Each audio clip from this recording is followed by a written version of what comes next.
We are live with upsetting people with a BT25 meta tier list. What else would we be doing today?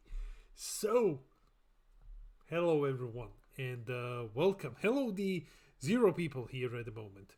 As we are getting the notifications out, we are gonna go through the entirety of BT25 meta.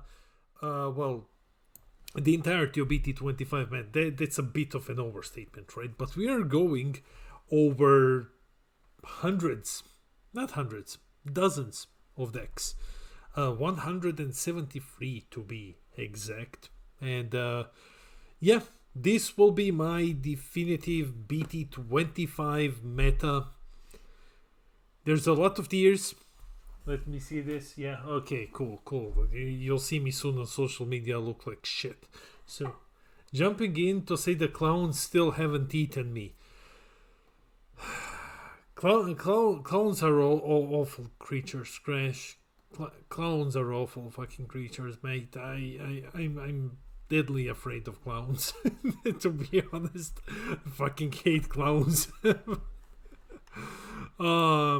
They sometimes come and they tell me that King Piccolo is a valid deck. I'm like, dude, clown, please be quiet. So, hey, happy Sunday. Hey, Ole Miss. Congrats on winning yesterday. Also, Bulma won Australia. Nice. Sup. Hey, give me 1 sec.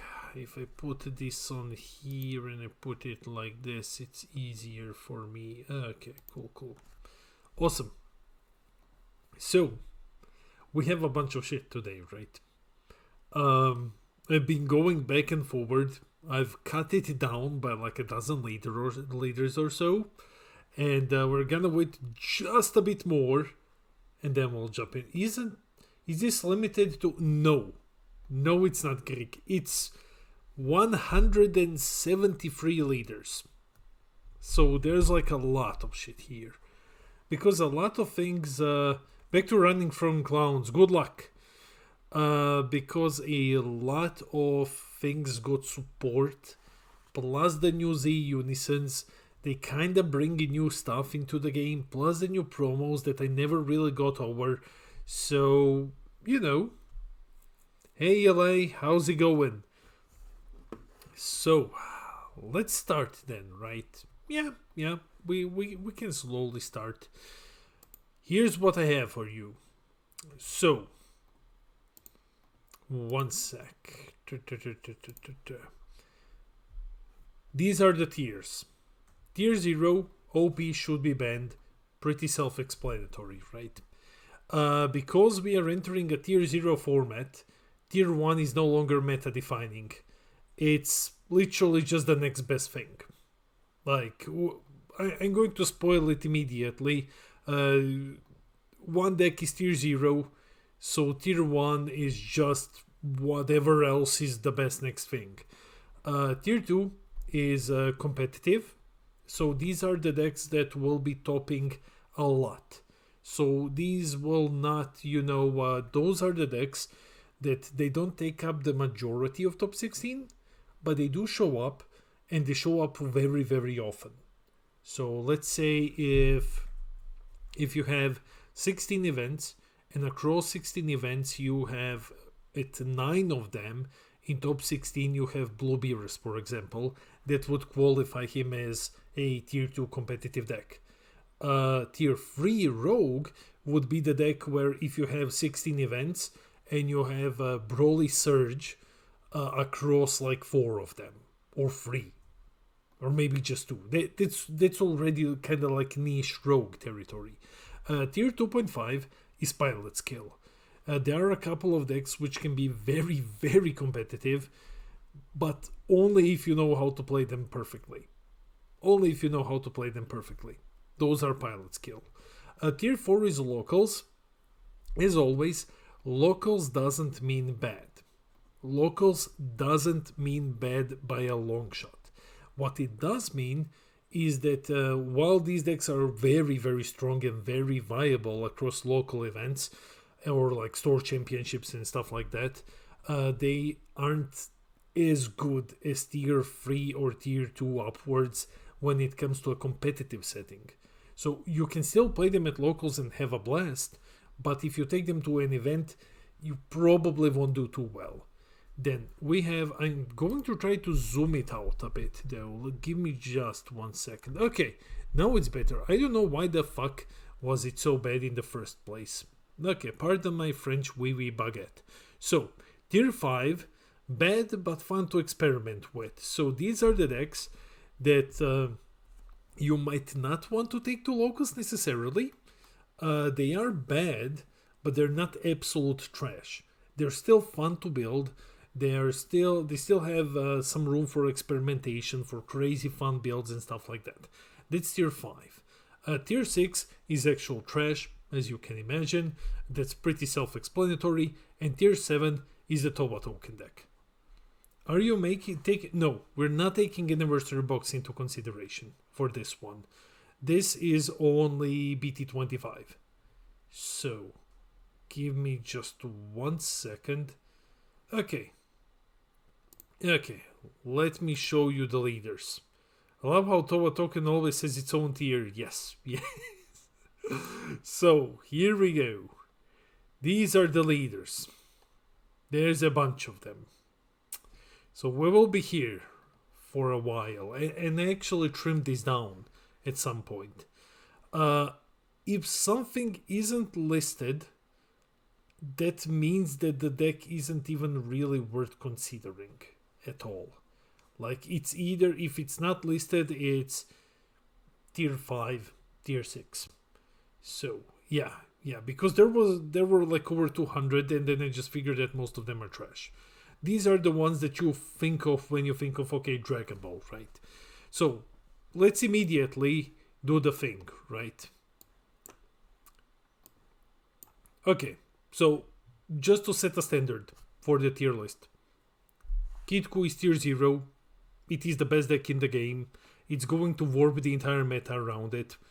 There's no beating behind the bush, as you can say, about this one. It's tier 0. Thanks to SSBVG2 Unison, it's gonna make the game borderline unplayable, and hopefully it gets banned or addressed very, very soon. So because of its existence, tier 1 cannot be meta defining. It's just the next best thing.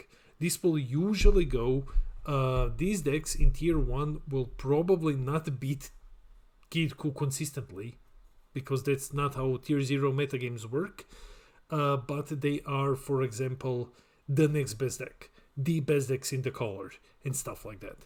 So, now let's actually begin, right?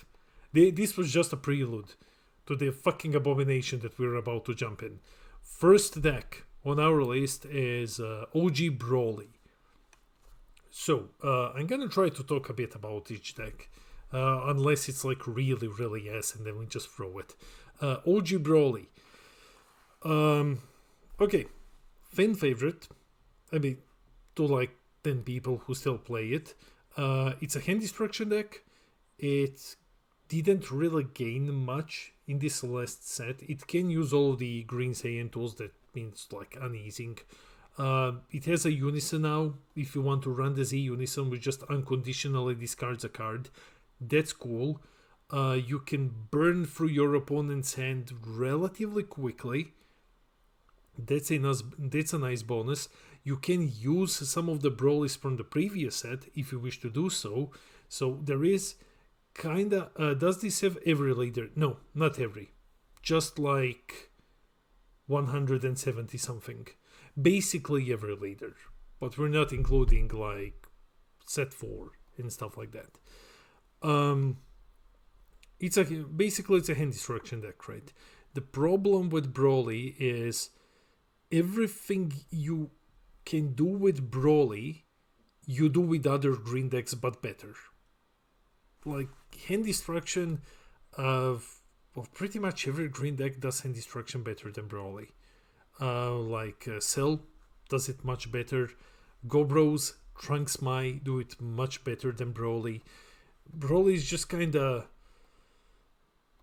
yeah, he's just kinda yeah, when it comes to green decks, is just kind of the weakest one in my eyes.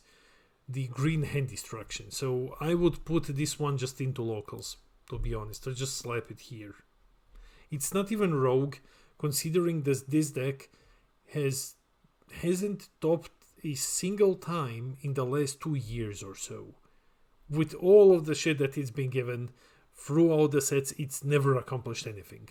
I think it's just like tier 4, because all other green decks do its own thing just much better. So now we're moving on to Green Ginyu. So I put Green Ginyu here because, yeah, it's not bad. You can take it to locals, you can have a lot of fun with the deck. It's rare, it's very, very cool to play. It's just not even good enough to be rogue, I would say. Green Ginyu we saw at locals. And yeah, this one can put a lot of pressure out. The deck hasn't received any love in a while, and I don't believe that it's gonna get any love this year at least. I would be shocked if it got something in the next set.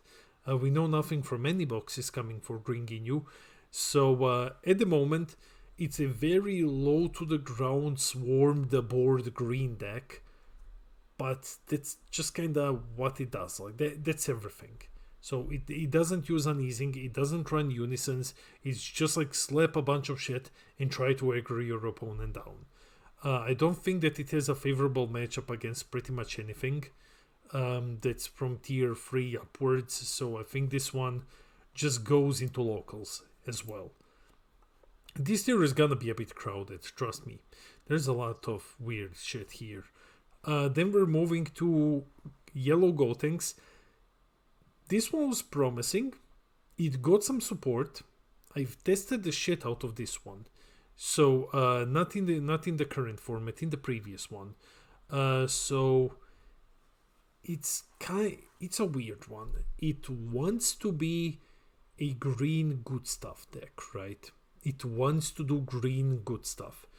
Semi wants to be good stuff because the entire package that it needs to run is very, very big. It can technically draw you more cards because of his auto. So whenever an opponent plays an extra, you draw one. It does the same on both sides. It has Restand 2 energy, which is the best awakening ability in the game. The problem lies in the entire archetype is huge. Now there was a discussion yesterday in our Discord about how King Cold is built because the deck has just a massive archetype. Yellow Gotenks kinda suffers from the same issue. It has a colossal archetype. So yeah, you just have to run like 8 to 12 Trunks Goten, the various cards, plus everything that you're gonna be unioning into. It piles on very, very fast. So if we look at payoffs, the Union Fusion cards, they are good. They're not bad cards. A lot of them just kind of... There are some of those like the Crit Guy and like the Double Striker that you pay 2 for. You don't want to run those. You want to run the promo ones and stuff like that. So anyway, what you do here is, I think that it should belong in locals. That was a lot of words to say that it belongs in locals. It technically got support in Z Unisons. There are some, like there is the one that switches 2 cards to rest mode, so you have an easier time KOing them with your fusion cards and stuff like that. But you're not gonna realistically run that. I think the deck is very good. I think it's very good, but just the archetype being so massive with so little of a payoff, it has to go to locals. But it's a good deck which is suffering from a massive archetype issue. Yellow Sen, now we slowly approach the Shadow Dragons. At least we go through the first one. Those Union, they are very expensive for no win condition, exactly. So now we approach the first of the 3 Shadow Dragons. Sin got a lot of love in the last set. Sin got a lot of love. The new Z Unison helps you awaken on turn 2 practically, so you just awaken immediately, no issues. That's a massive upside for Yellow Sin. You got some new Yellow Shadow Dragons that you might consider running in Yellow Sin. The deck got love in the last anniversary box, so over time the deck just kept becoming stronger and stronger. Now it can awaken on turn 2 every single game, which is insane. And I think that this is kinda good enough, in my opinion, to put Sin into tier 2. I think Yellow Sin is definitely tier 2, in my opinion. It's the control. It is the control Shadow Dragon. Like, if you want to play a more aggressive Shadow Dragon, you have different options. If you want to go with a control-ish build, then you can go with Sin. But considering that he can now awaken on turn 2 and start beating your ass, I would say that I would put him into tier 2. Like, it's a deck that's always been good. So the new SCR is insane if you hit it with the control build. True. Tier 2.5, I would not put it here because I don't believe that this is a deck that's very, very high pilot skill dependent. So it's not an easy deck to play, but for example, 2.5 will be a launch, for example. Like, you need to be, or Shumen Salsa BT12, you need to be expert with those decks, otherwise it crumbles. The Sin you can just take, you can know what the deck does, but you can make mistakes with it and still do well. Then we get to BT11 Gogeta. Now that we know the anniversary box cards, we know that Bandai gave this deck fuck all, despite giving it a golden leader. So yeah, that's what happened with Gogeta. This is our first inclusion into Towa Token tier. Yes, Towa Token tier is gonna get some new company this time around. This deck is awful. It's probably one of the worst decks ever made. It's so bad. It's just okay. Turn 4, I play 7 Shadow Dragons. Yeah, the deck does nothing. Its archetype doesn't do anything. Its own archetype is better in other decks. The only thing that you profit from is the frontside ability to get a 1-cost extra card, which gets you Explosive Dance, which is okay. But then again, how often are you gonna say, like, okay, I'm entering this game and I'm deciding to remain unawakened for like 5 turns? You're not gonna do that. So it's a very, very short advantage. Broly Swap. Okay, Broly got an amazing promo. Broly got a phenomenal promo card. The regionals card is fucking insane. Like, it's really, really insane. It's a strong deck. It can snowball. It's one of those decks that it kind of reminds me of the Gogeta Exodia deck. Not that it's an Exodia deck in itself, but that once it starts going, if all of your cards align, it can snowball and it can kill the opponent rapid fast. Like, turn 2, turn 3, you can just run over them, provided they don't have a single floodgate, which is kind of difficult today. You know, it's very, very rare for it to happen that the deck is just like, yeah, I didn't draw into a single floodgate, mate, you win. So it's not very pilot skill heavy. I don't think that it's like 2.5 pilot skill heavy. It can win games. It doesn't necessarily have a strictly bad matchup into anything, but it also doesn't really have a strictly good matchup into anything. It's just one of those decks where if you play it very well and you see a lot of your cards and your opponent just happens to not see a single floodgate, you can win. You can basically beat up anything with this deck. So I think that I ran this over by Peter Dance. So if you don't agree with my placing, go and complain to Peter Dance about it. So this one is, in my opinion, this one is rogue. It's strong enough to be competitive. It's not consistent enough to be competitive. So, for example, I believe that a yellow sin is more consistent than Broly is when it comes to results and when it comes to your ability to actually pull off a win with it. Broly can get you top 16. It can definitely get you top 16, especially if you're a notorious cheater, but sometimes it can just fucking break and then you're like, I guess I lose now. So let's go with I don't know why I've placed this one here though. I think it's one of the ones that I forgot, or I think it was Birrier who had it on a tier list recently. So Yellow Baby from BT11, Yellow Blue Baby from BT11. Oh yeah, it placed a lot of blue decks because of the new Z Unisons. Yeah, so is this deck good today? It has the cool thing where you just can't stop, you discount your counters.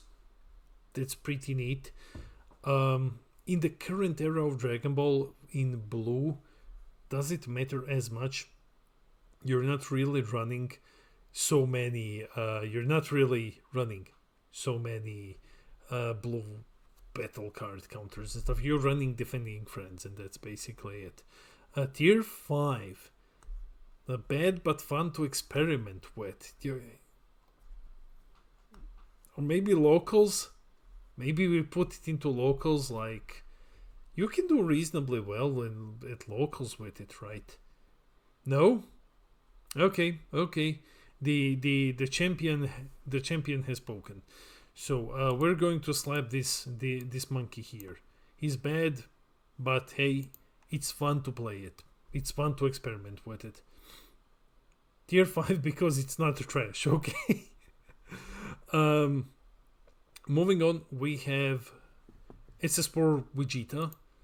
So another ramp deck gains access to 2 new Z Unisons, to the one that restores energy and to the Dabura one. Kinda helps it out a bit. Wants to ramp.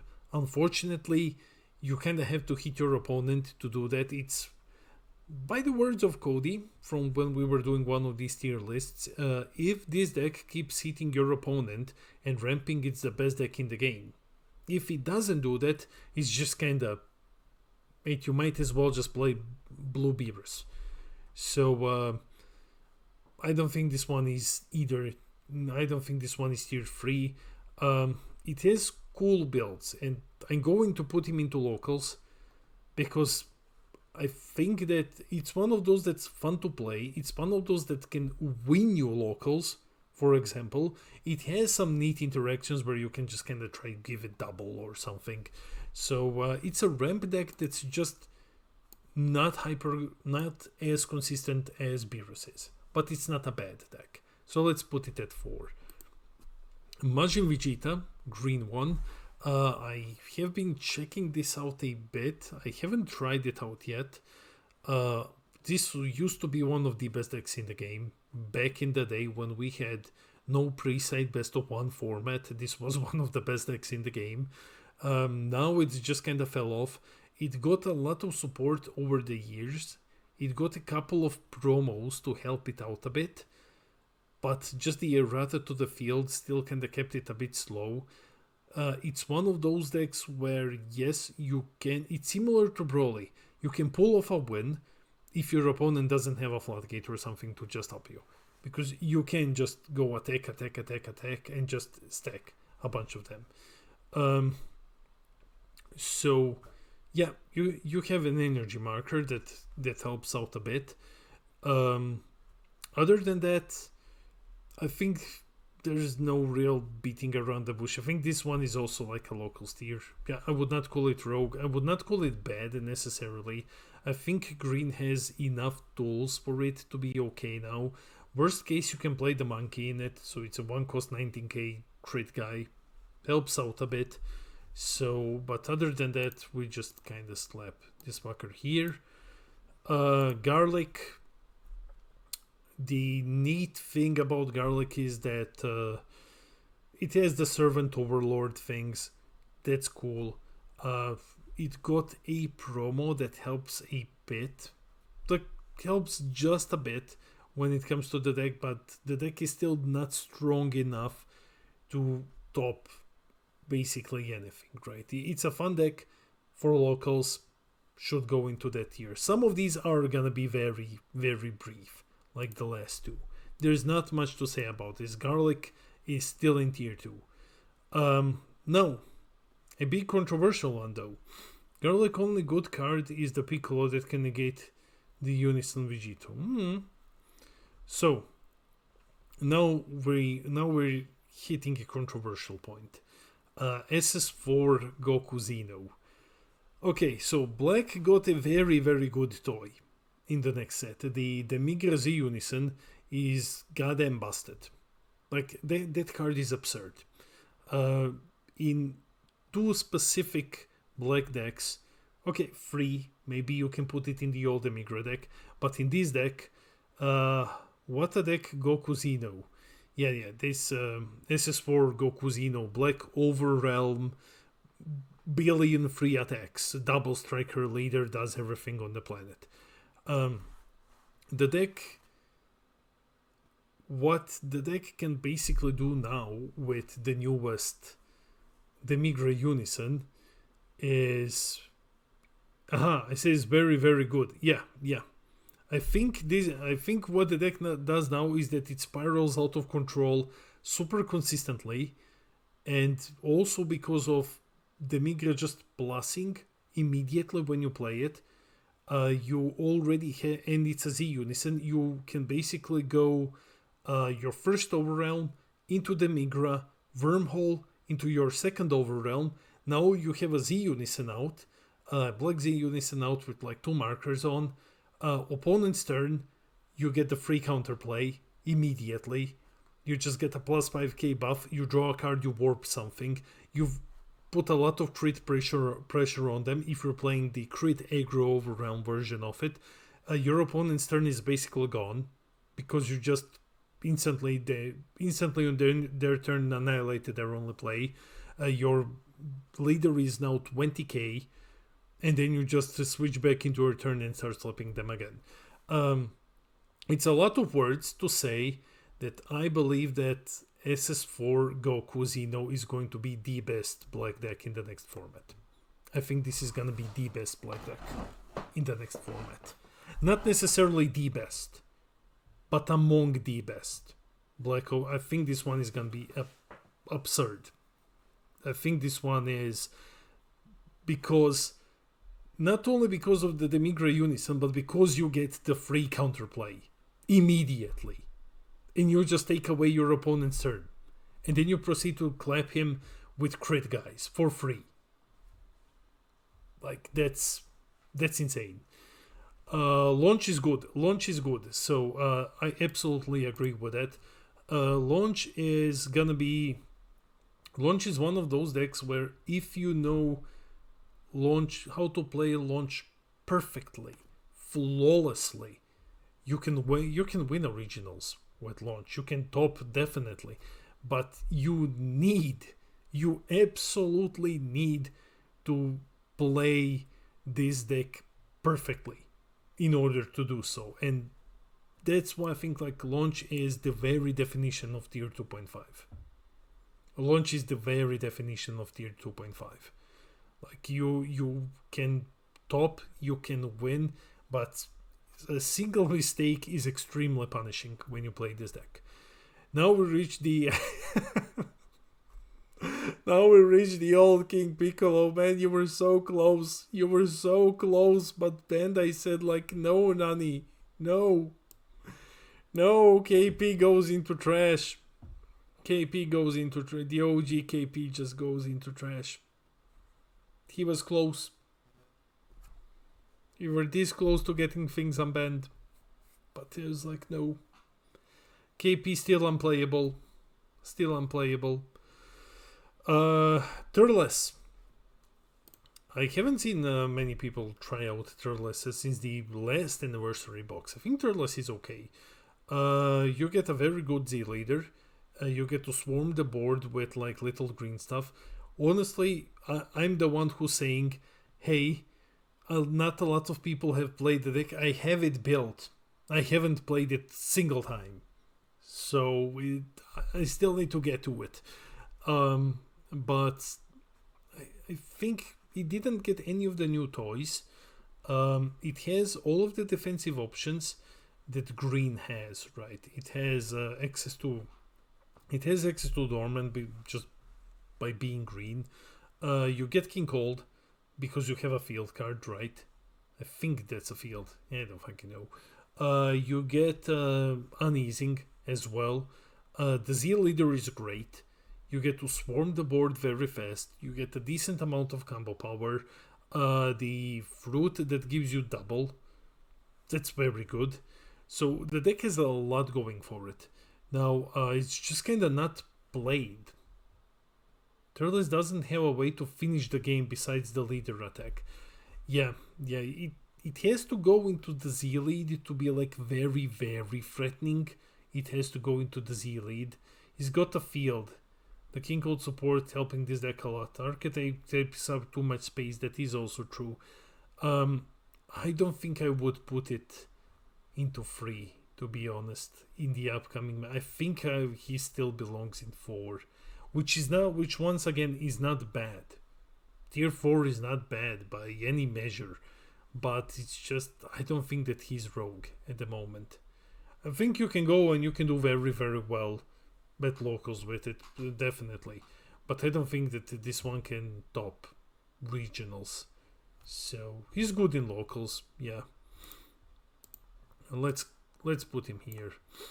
Okay, I'm gonna put him a bit. We're not doing left to right. I just don't want to have him next to Garlic. Makes him look worse than he actually is.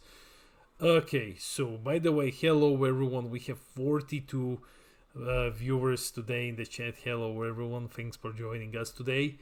And next we have Gogeta Zeno. Okay, so I've been trying it out a bit, though I'm trying the Xenoverse version, so I haven't really toyed with the new version. Hey Blazer, how you doing? So I've been toying a bit with it. In theory, on paper, I think this deck still doesn't have enough.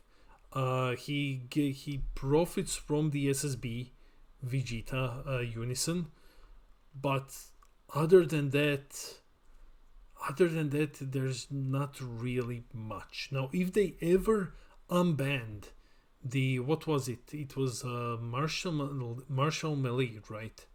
There were 2 of them. One is Marshall, one is something else. If they ever unban the card that's banned for Gogeta, the deck is gonna be tier 0. Because what you can do with that one, you can union into it, hit someone, pay 1, get rid of it, play Goku and Vegeta, you immediately have Union Potara pieces, go into Vegeta for another energy and just run over your opponent. Right now it just kinda doesn't do anything. Doing well, mate. How are you? I'm well. I'm rested, and yeah, I've been having a very busy Sunday, and now this is just kind of relaxation and enjoying my time with all of you here. So I think the deck is still in locals.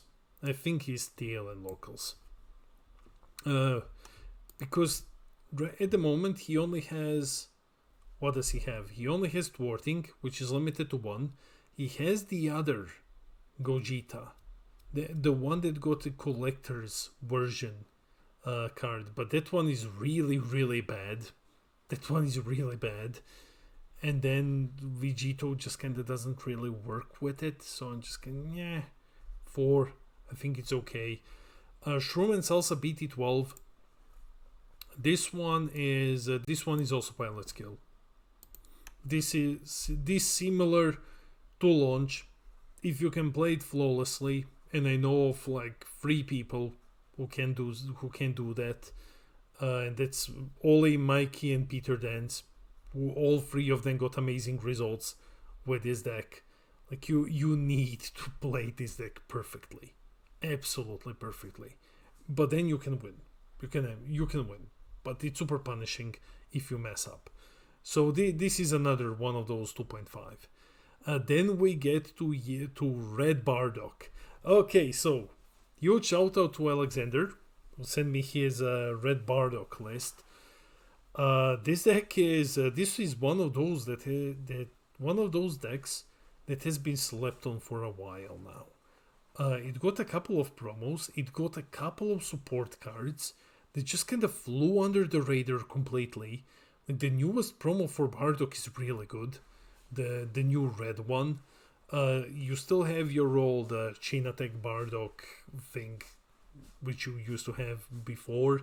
You have your entire package, and the problem with this one is it doesn't really draw as much, because your draw is usually an auto, and then you play things ignoring auto skills, but you get the permanent and the bond and everything else. But this is one of those decks that can just snowball all over you. Like it's similar to Broly. If you don't have a floodgate, this deck will kill you. 9 out of 10 times it will kill you if it opens well. The problem is that it doesn't really draw. So deck can run over if you don't have an answer. Absolutely. Speaking of the devil, hey man. yeah. I think I would put this one into Rogue. Like this deck can run over you like crazy. This deck is an absolute monster, and people are slipping on it really, really hard. Like if Broly is in Rogue, this thing is in Rogue as well. Like it's an insane deck. Now, Gohan. This one I have played a lot of. This is one of my favorite decks at the moment. The new promo is batshit insane. The new promo for this deck is out of this world good. So what it does is it fixes one of your biggest issues, where you don't draw on your front side. So if you break, you're screwed. But the newest promo helps you fix that, because it both charges a skill as into Z energy, and it grabs you an energy fortification card, which you need to charge and then play skills in order to awaken. That's massive. That's so huge in this deck. Plus, it makes your boss monster actually worth it, because it's no longer 4. So that's a big one. The deck is hyper. If you awaken, if you don't break entirely, that means that you've missed all energy fortification, all skill S cards, and all 4 Goku promos. If that doesn't happen, this deck is an absolute monster. I've played it a bit with Peter. It's insane. Like if you haven't played this deck in a while, I highly suggest you try it out. The amount of energy restand that this fucking thing has, plus the amount of free play that it has, is absurd. It's absurd. I would put this one into competitive. Like the only reason why I'm putting it, so it's similar to Bardock and Broly in a way that it will crush you. It will crush the opponent. If the opponent doesn't have an answer, it will eat him alive. However, it's more prone to recovery by the nature of being blue. It's defensive in its blue good stuff generic staples, so it's not as punishing if your opponent stops you. And Gohan has been topping regularly for the last 2 years. Like every couple of regionals, there's like one of them somewhere. So with the new promo, I think this is definitely a competitive deck. This is extremely aggressive, consistent deck. Bojack. Yarr. Yarr, me. Okay. Where we be putting the ship for Bojack? Oh, Bojack. Bojack is lockers. Don't you talk that shit here, boy. You be walking the plank soon. Is a ramp deck that doesn't swing, waiting for Android 17. No. I'm going to put Bojack. I'm gonna put Bojack into Rogue. Bojack, if anything, Bojack, after being shat on by Bandai for like a year now, Bojack deserves to be at least in Rogue. Like, this deck deserves to be in tier 3 now. The Z Unison is insane. So, I like this one. It was okay. It actually did the top a couple of times over the last year. Like at least 4 times, I think. So now it's just even better. Are we counting anniversary? No, we're not counting anniversary. This is only BT25. So because we're not counting anniversary box, King Cold, well, King Cold just goes into locals, and that's it. Like, it's King Cold. It's the same deck that it always was until September, until the 20th of September, and then King Cold goes into tier 2 after that happens. Yeah, after that happens, Cold goes into 2 or even higher. We will see. I'm currently experimenting with it, still trying to build a good build of it. Supreme Kai, this is an interesting one. Yeah, post anniversary box, it's so insane. I was just checking it yesterday with King Cold. You can chain anticipated onslaught so many times now on your turn to just play a whole bunch of shit. You can do it like 3 or 4 times during your turn for barely any investment, because you can, when you kill it, you can play the Frieza that just brings it back, and then with it you play the other Frieza that bounces into hand you, plus on the Unison you play it again, you get the dual attacker out, swing with Cold, kill it, pay 1 blink, bring it back with Berry Blue, and just like, or just pay another Frieza that just brings it back. The deck is fucking insane. Like, the deck is so good. When it comes to Supreme, yeah, but it's not Saiyan. It's not. But it has a couple of good negates to keep itself alive.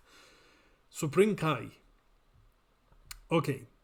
Also got a massive buff with the Demigra Unison. Also got a massive buff with the Demigra Unison.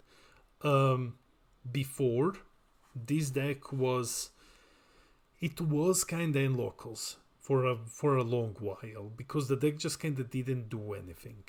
It wasn't as defensive as other black decks. Now, thanks to the Z Unison and the counterplay, it finally has defensive options, which is huge for the deck.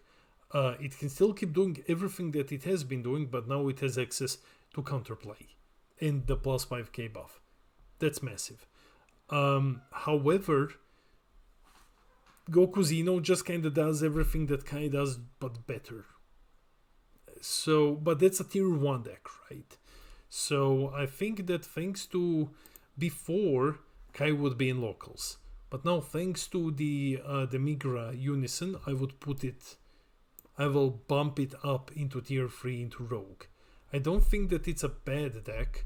I think it's certainly better than anything below it, and I think that it can top now with the new Unison, but I don't think that it's as good as the ones above it.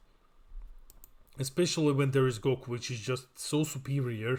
Why would you bother playing Supreme Kai? You can, if that's one of your favorite decks and you want to try to take it to regionals and win, more power to you. I actually hope that you top then. But if you're trying to go with like hyper black aggro, you will go with Goku 9 out of 10 times. Mehi is good, yes. Mehi is phenomenal. Mehi is so good at the moment. This deck just, oh man, Mehi has a very sad history. This deck just kinda got anniversary box promos. Everyone lost their shit. Like, the deck was so good, and then Explosive Dance and U7 came out 2 weeks later, and Mehi was just crying in a corner, unable to do anything anymore. But now that yellow is kinda out, as Olmi says, Mehi is very good. Huge shout out to a good mate of mine, Max Kennedy, who keeps taking Mehi to events and doing very, very well with him. Max has been on Mehi for quite a while now. He has been saying that this is one of the best black decks, and now I'm inclined to agree. Warping those Kitco battle cards from the drop consistent is very good, yes. So while I don't believe that Mehi is tier 1, he's definitely tier 2. So tier 1 is the best in the color basically, but Mehi is definitely in the competitive tier. There's gonna be at least one yellow deck that Mehi will have to compete with. So yeah, tier 2, it's still better than the majority of decks in the game. Now we get to Gohan. U7 Gohan. Okay, so this deck has the best awakening in the game if everything aligns. If everything aligns and you go second, it has the best awakening turn in the entire game. But that really requires way too much to align, right? It suffers a bit from the loss of consistency when it comes to the new mulligan rules. However, the energy marker makes up for it. It didn't really get anything new, if I recall correctly. It didn't get any new toys.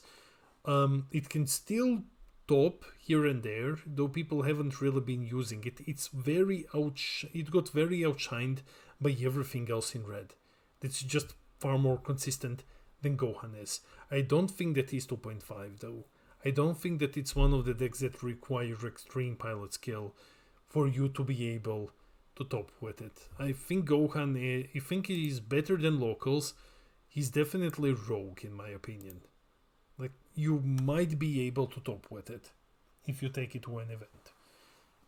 I just have to hydrate a bit. 1 second. Yeah, okay. I've been very busy today, so I've been looking forward to this tier list for a while. I've been stuck in coding hell, but that's a story for another time. So, let's talk Jiren in the meanwhile. The dickhead Nipple Man. As long as you don't face Unison hate, Gohan is good. Yes. The dickhead Nipple Man of Universe 11, the sentient thumb himself, the canonically strongest fighter in Dragon Ball, just kinda can't top anymore. I don't think that this deck didn't lose anything. What it kinda loses to is Green's extreme hate for Unisons. Green really hates Unisons at the moment. So Jiren struggles in that aspect. He's never gonna get Black Smoked. Like, Black Smoke is never gonna touch this deck at all. So your one bad matchup is Green. And now your other bad matchup is Kitku, because Kitku will just eat your Unison. Like, you can't save it against Kitku at all. The deck is still good, I believe. It's semi-pilot skill, but not 2.5. Like, you need to know how to and when to play some stuff, but it's not really punishing. You can probably still top with it. It still has all of its old toys. The skill means doing the slide. Yes, if you wee baguette zundu him, you can win in nets with it. Hon. So yeah, I think that anyway, I think Jiren is in Rogue still. I think the deck is still in Rogue. I think it's good enough that you can top. I even think that one of them topped relatively recently, but I'm not super sure on that. Don't hold me to that. Widell got a promo recently. I don't recall trying it out though. I don't recall anyone actually doing anything with Widell. It's a bit of a shame. It is a fan favorite deck. Like, people always talk about wanting Widell to get something, but the deck just doesn't get any love from Bandai. Like, there is still no Z leader or anything similar to it. So I think it's a good deck. I think it goes to locals. That's fair. Without top it in Europe, that's awesome. So I think that it's still locals, and yeah, you can top sometimes. Well, like Olmi said, you can top sometimes.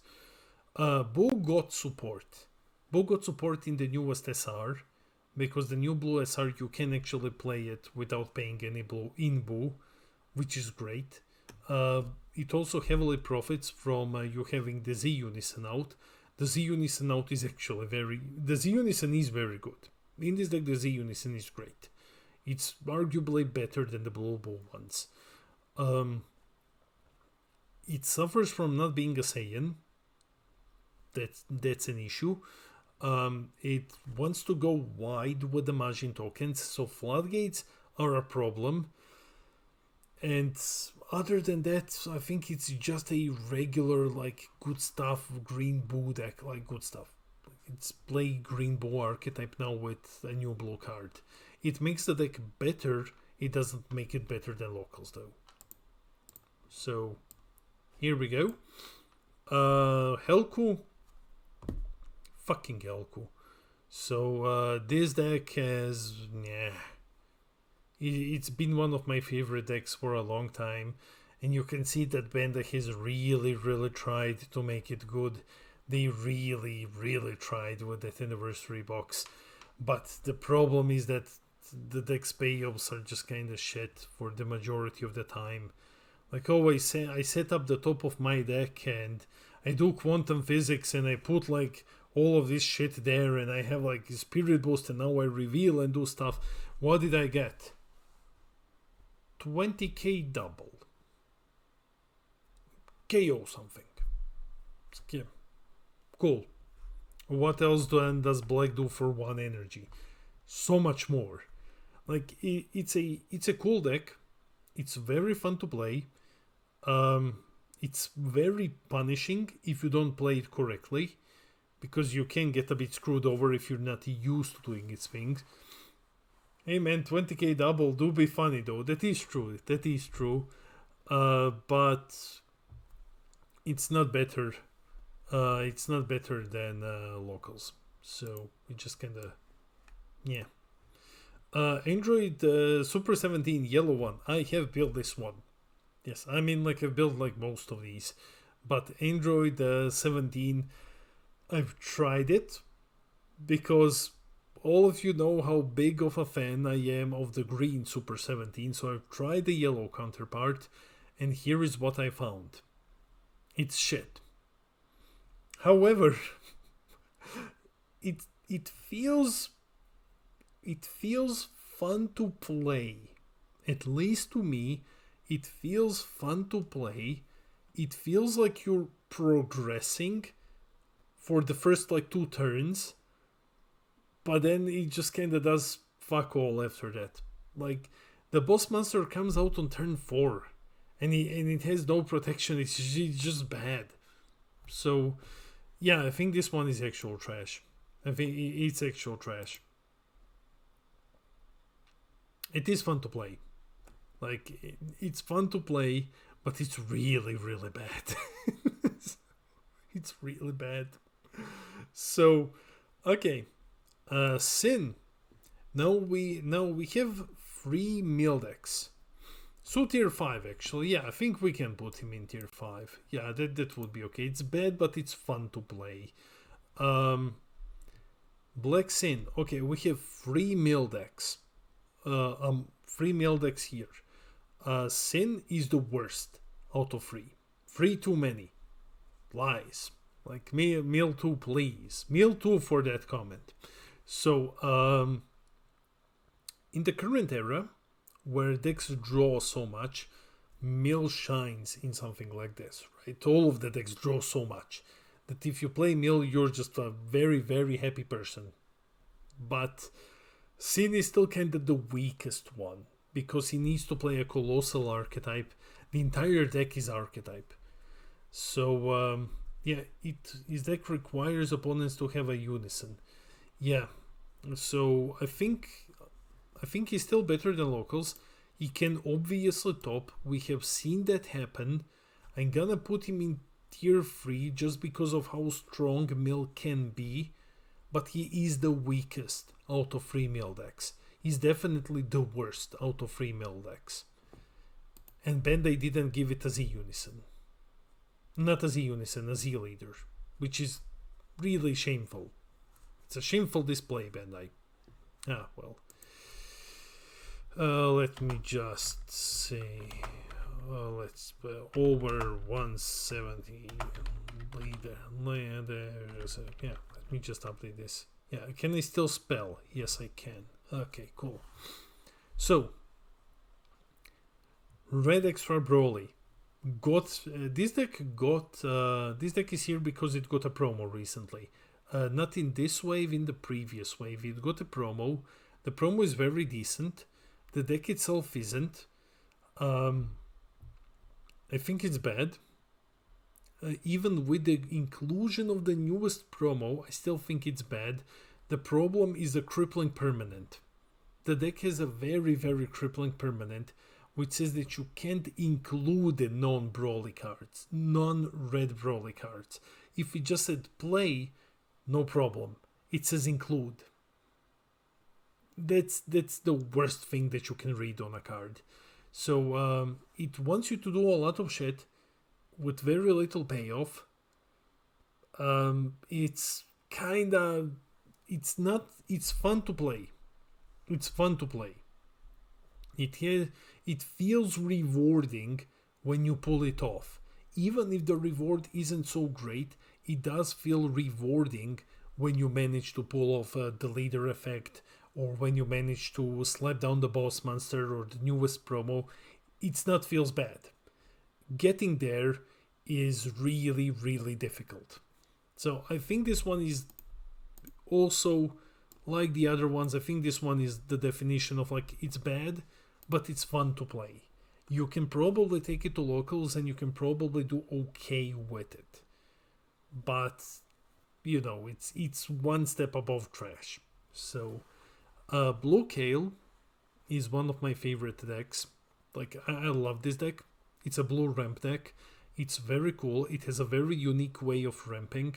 You can choose either to ramp or to make your leader bigger, which is very cool because you can basically block an entire attack just by becoming huge. That's massive. And that just skips negate. It has better violent rays in the deck. It also has a floodgate in the Kale. So basically you have violent rays, archetype based. You have a heroic prospect, same heroic prospect, which is also archetype based. You have a colossal leader. The Z battle card is great. The problem though is once you start ramping, you get this weird ability that says you can't play non-Universe 6 cards with 35k or less for the game. That locks you out of turning the tide. That locks you out of the majority of things that would win you the game by ramping. So the only thing that you can do to close the game is to hope to go into Tragedy Overground. You need to go into Tragedy Overground to win with this deck. Or you can try to pressure your opponent and win with Beast Gohan. It's not a bad deck. I think that it's okay, that it's relatively consistent. I would put it in locals, but it's very close to being here. But I put it here. It's the only thing that it needs is a win con. Any win con that's Universe 6 that you can play in this deck, and the deck is instantly much better. Until then, it's just kinda locals. The BT15 dudes. Okay. I am a huge fan of the BT15 Goku. I like the Miracle Strike build that I've made. You can check it out on the channel, where you just win with the Green Gohan SCR by making your leader like 70k.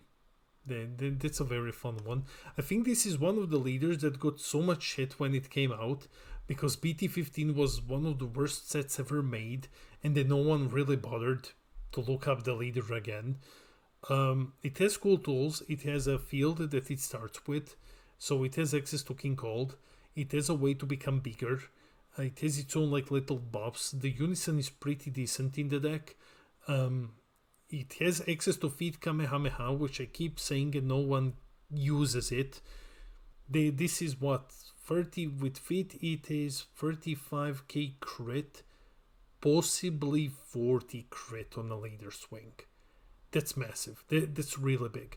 With the amount of negates that Goku now has, you can actually just swing at your opponent, activate battle, become 25k, pay 1, use Speed Kamehameha, become 40k crit, then you become 5k on your opponent's turn, but the moment they swing you just go uneasing, and then you're like, okay, sure, I will survive this.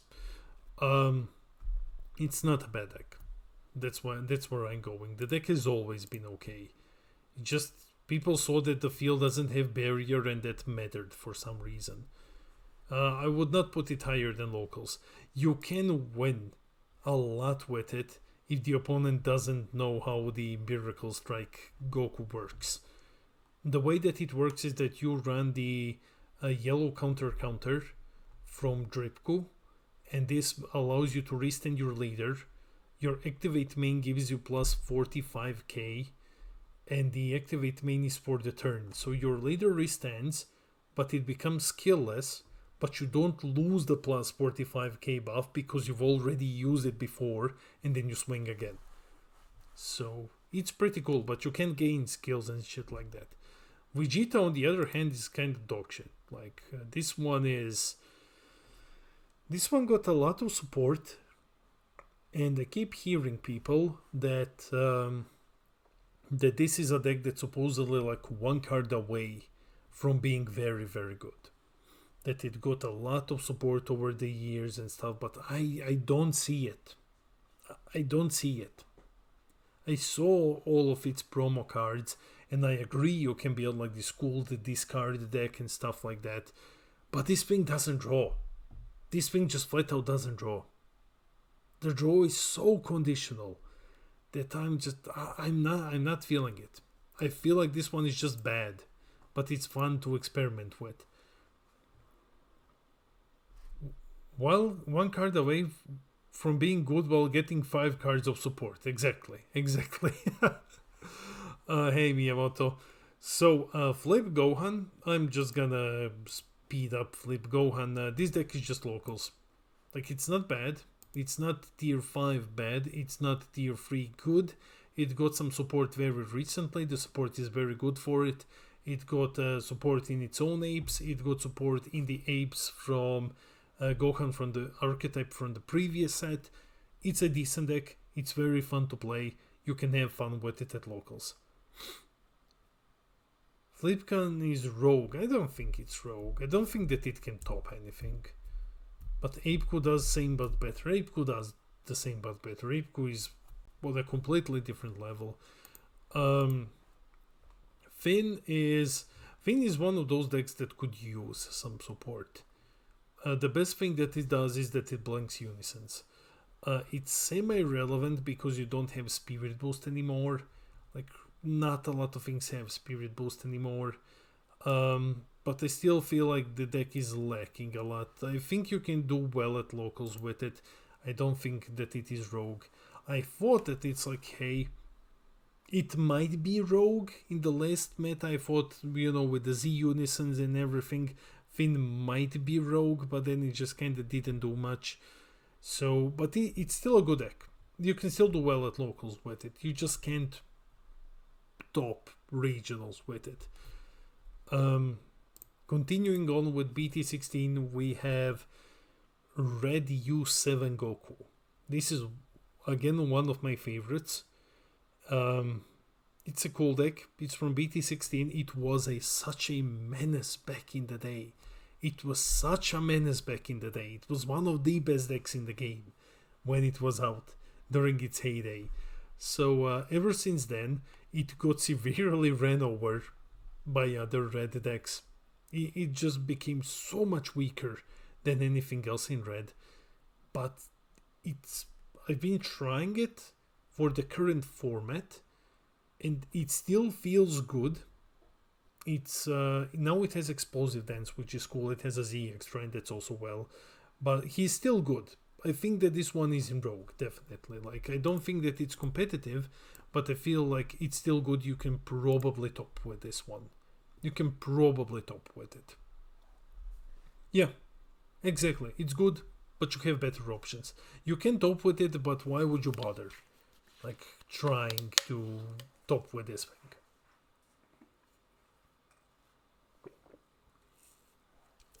In the red, I can't play Vegito SCR, it's bad. Yeah, but hey, you have the Vegeta now, so you can play Vegeta instead. Okay, you know what's not good? This is not good. Great Priest. How can there be a character that's so strong canonically, and then it's such dog shit? It's such a bad deck. It got support again, and it's awful. Like, Bandai loves this deck for some reason. It keeps getting support and it never gets what it actually needs. You would say Towa Token deck. It's very close.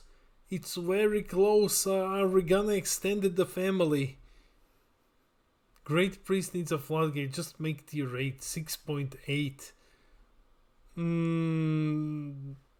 Needs a floodgate that isn't explosive dance and maybe more. Even Denzel couldn't make the deck work. Oof. Let's go into 6. Let's go into 6. Let's keep 7 exclusive to things that don't even function, like the shitty Gogeta. Hey, Big O, Blue Bojack and Shroom and Salsa made it out of the locals tier. Yeah, mate, they made it. Yeah, Towa Token is better than Grand, but that says a lot. So, these other two suckers, they go into the same. I think they're both bad, but they are like fun to experiment with, and that's it. You can awaken, you can become a very huge very early on. Beerus is arguably better than Champa is. So you can say that Beerus is like, it's like this. But they're both horrible decks. Don't play them. Both decks are complete trash. Beerus has like the new crit thing I've made a video on with the new Frieza, and you can just play a bunch of crit guys with it. But it's not really worth it outside of locals. Now Trunks Jita, now it's time to upset Dane again. He's not here though. Okay, he's gonna join later and then he's gonna tell me shit. Okay. Trunks Jita. I've been playing it a bit lately. It's a deck that feels good to play. It feels like it progresses the game state. Like, it does things. It draws a lot of stuff. The barrier guy is still cute. But it's like, okay, so like Red U7, it got ran over by time. It didn't top. It topped maybe once or twice in the last 2 years. It just got ran over completely. So 4 or 5, you would say. 4. Can you really talk? So okay, let's try. Okay, I see you guys are saying 4. Yeah, I think 4 as well. Like, it's cute, but I think out of all yellow Saiyans, this is the worst one. Like, it's cute in what it does. It used to be much better when barrier removal felt more premium. Now you're just like, haha, look, it's cute, and then you kill it. So, yeah, I wish the deck was better. It's really cool. Yeah, it's really cool. It's really fun. it's not worse than yellow Goku Black. Yeah, yellow Goku Black is not good. I think yellow Goku Black is also like in 4. I'd put it at the top of the tier 4. Like, yeah, but we're not doing the thing. But we can, like, if it visually looks better, we can put it like here, and this dude I can put like here. Like I feel like there's something. I always feel like there's something. I know Bowen told me that the deck is very good. Like that, it is good. It's not complete utter garbage. I have it built. I haven't tried it yet. Yeah, that's kind of cursed when you have a lot of decks. I haven't got to it yet, but I don't think that. I think that it's better than trash and better than 5, and you can probably do well at locals with it.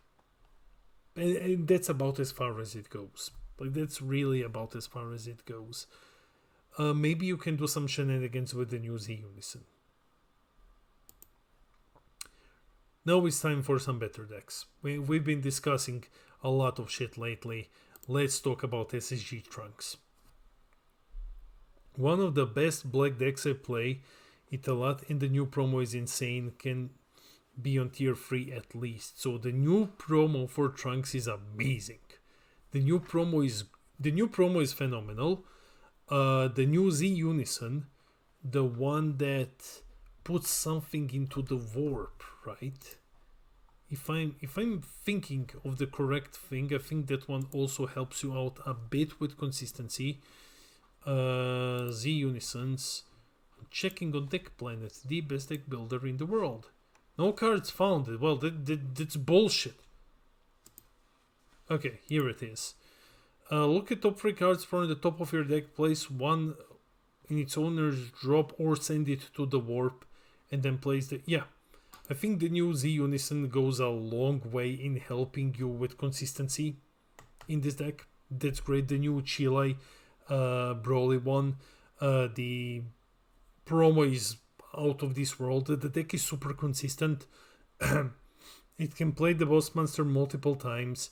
It has a strong Z leader. It has basically everything it needs to have now. If it weren't for the new Z Unison, I would be kinda nah. But I think this one is tier 2. I think this one is definitely tier 2. I think all of its consistency issues are now gone. So mostly because I'm gonna say again, I'm putting a lot of faith in the Z Unison because it helps you not break in the deck, and you can get it out immediately turn 1 if you break horribly, and that fixes a lot of consistency issues that the deck has. Put the chef cast on because you're cooking. So but you know what's not tier 2? This fucking thing. So, spaceship. So a lot of people haven't touched spaceship in a while, and now I have looked back at it. It's one of the decks that I have considered building. I didn't, because I thought like, hey, there's better use of my money than just building spaceship. But it doesn't die to Black Smoke, because no one plays Black Smoke anymore, and when they play it in very niche cases, it's not gonna be used to kill your Unison. So that part is gone. You now have there's the Broly regional promo. That's a low-cost crit attacker.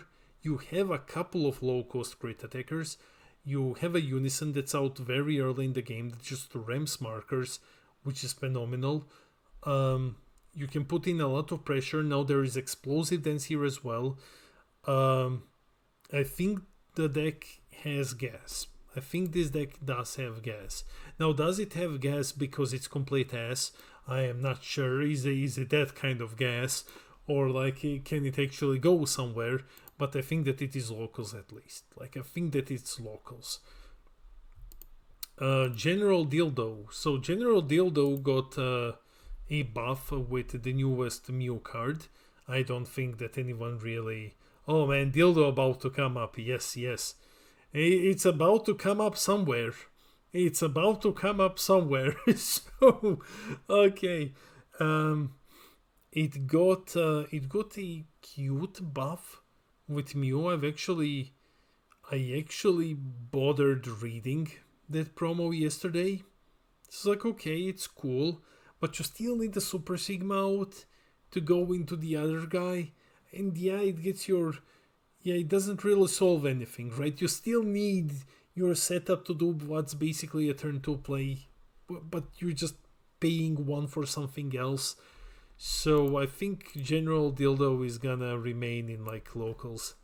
I'm not sure whether it's locals or whether it's tier 5.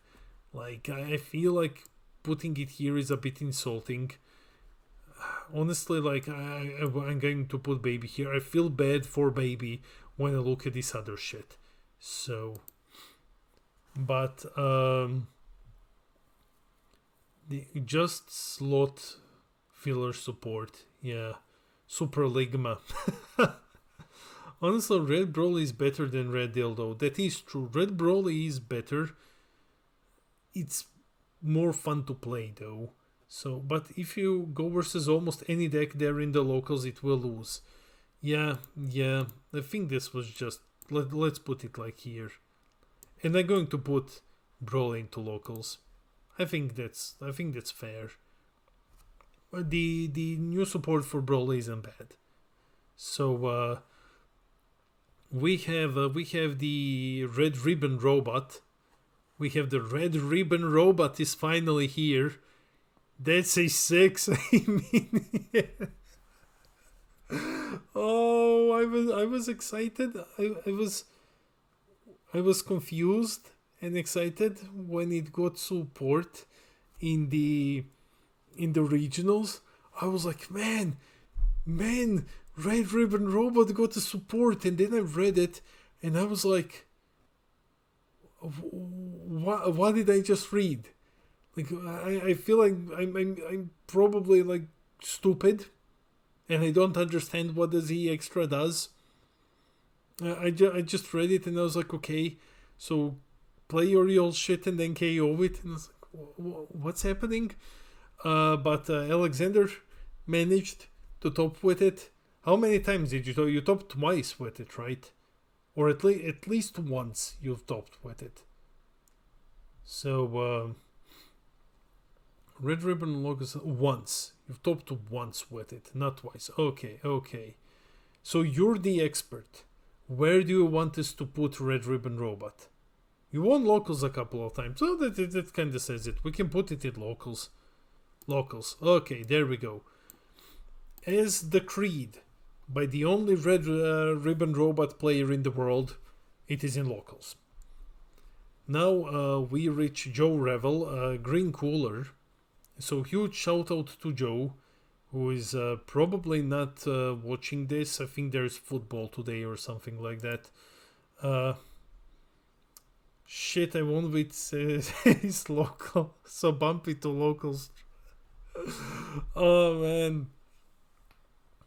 So, Green Cooler. I have bad memories with Green Cooler. Like, it's one of those decks when I just got into the game more seriously, and I built a Green Cooler, and I was like, dude, like, this is so good. One of my first videos ever was Green is Saved, and it had Green Cooler on it. Yeah, as you can see, my takes haven't improved over time, but I was pretty confident that this is gonna be the shit, right? That this is gonna be the shit. And then it got Dashback support, which was really, really cool. But then, like, yeah, Mulligan Change came along and said, like, hey, Green Cooler, what? Like, hey, fuck you, man. Like, and you're like, what do I do now? The problem is Green Cooler can play into Kitku. That legit means a lot right now. Okay. It was good back in the day. Even when it got Dashback support, it was even better. But yeah, Unison hates Cruise It Over. Your best card is the King Cold. It used to be the best combo, right? You play King Cold, you play Dormant. Now everything just kinda laps at you and kills the King Cold immediately and then beats you. So It got to a point where even Joe dropped it. And Joe was the only person in the world who topped with this deck non-stop. So when he drops it and he told me, mate, this deck is ass now. I think it's in locals. Like, I don't think that this deck is good anymore. It can play into Kitku, that is true, but like it's not gonna do that much. Meta Cooler. Just checking. My wife is eyeing me. She's like, "You be careful of what you say next." Meta Cooler got support, and it got good support. Meta Cooler got support that I believe the deck needed, because I've been saying forever that the deck needs a way to. That it needs a way to. Give plus 5k to all other meta coolers. It needs a way to do it. I hoped for a Z extra. That didn't happen. Instead we got the weird one. Let me just see. Bt25 green meta cooler.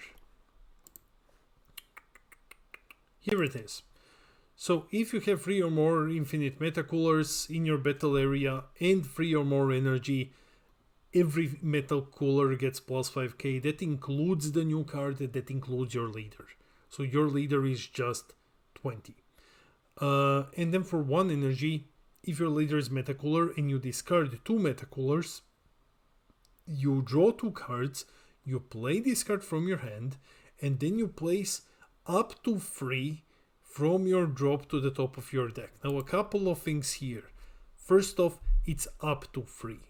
I've heard some arguments that like, well, you put 3 dead cards on the top of your deck. It's up to. Second, Metacooler has a way to play things from the top of your deck. That's the reason why you put things to the top. So I think it's good.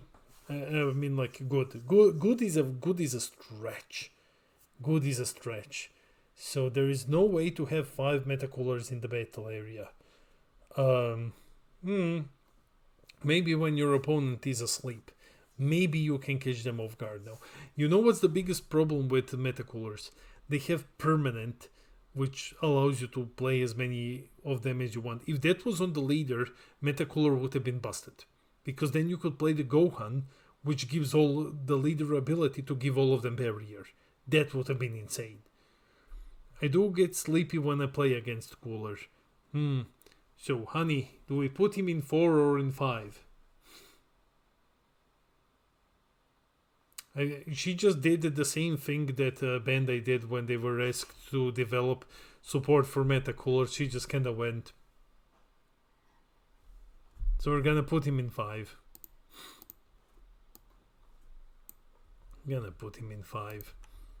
Now, Red KP is better than Cooler. No, in no reality is that Red KP better than Cooler. Now we get to the one that I'm super fucking hyped to talk about, Dripko. I've played so much of Dripko lately. I don't know why you people are not playing Dripko. Like, Dripko got amazing support in the last regionals. It got the Z Unison that clears the board. It get the combo battle card that clears the board. And everyone is just kinda, this is shit. Like, no, Dripko is phenomenal. Dripko is such a good deck. Yes, it requires sequencing to really profit, because you need to play your shitty Yamchas and your Piccolos and stuff so you can draw more cards very, very fast. But like, this deck has gas. The newest regional promo is phenomenal. Like, it's really, really good in the deck. The Z Unison just clears the board. You don't have a lot of combo power because you don't have a lot of battle cards. Same as always in yellow, they're better and more consistent decks. I can't play the leader if I don't got that kind of drip to match. I've been playing it, it's pretty good. but it lacks on the combo power. Yeah, it lacks on the combo power, but I think everything else is phenomenal in the deck. And to a point where, plus, it's yellow, and it legitimately can go.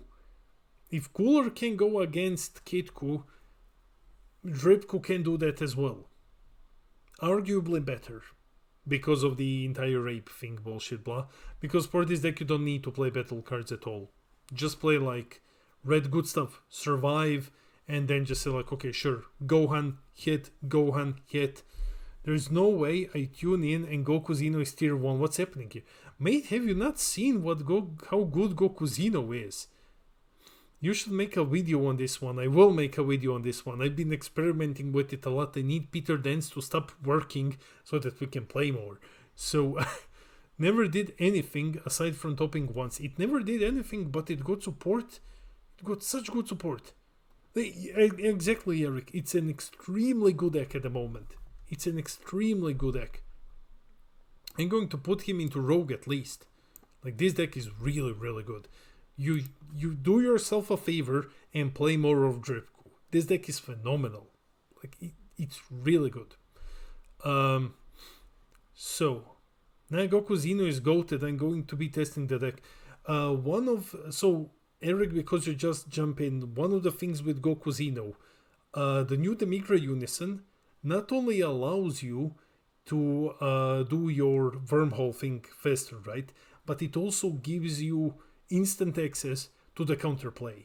So you hit your opponent with a bunch of crit stuff, and then your opponent is like, okay, now it's my turn. The moment they play something, you slap them with a counterplay, you go to 20k, and then you just kind of sit there. And you're like, what you doing, sucker? So like, call Peter's job and say he has a family emergency. No. Peter is,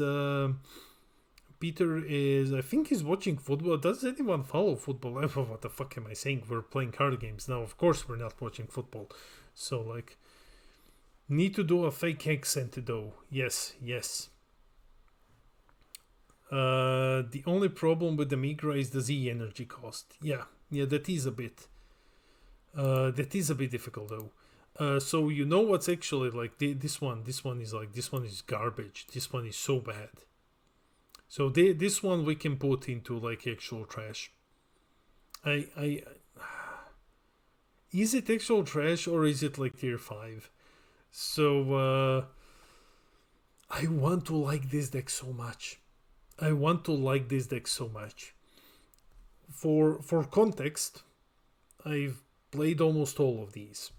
I have like 70-ish decks built. And every time I build something, I look at this Piccolo, I look at a couple of things that I'm missing, and I have two options. I'm going to order stuff for Piccolo, which is not going to cost me realistically anything, but if it bumps up my shipping costs, just for playtest I can just proxy stuff right for it as well. I'm not even bothered wasting ink for it. Like, at the end of the day, I just don't do anything with it. And that's just kind of how I feel about this deck. I feel spending cents or ink on it is just a waste of time. I don't think that this deck is good. Like, Bandai really hates Piccolo, man. Huge shout out to Matteo Chopara, to Mr. Piccolo himself, who only plays Piccolo, and he also said, like, he called it the trash deck, you know. So if you don't know, this happened a couple of years ago. He brought it to the first Zenkai Showdown. He went 3-3 with it, which was phenomenal.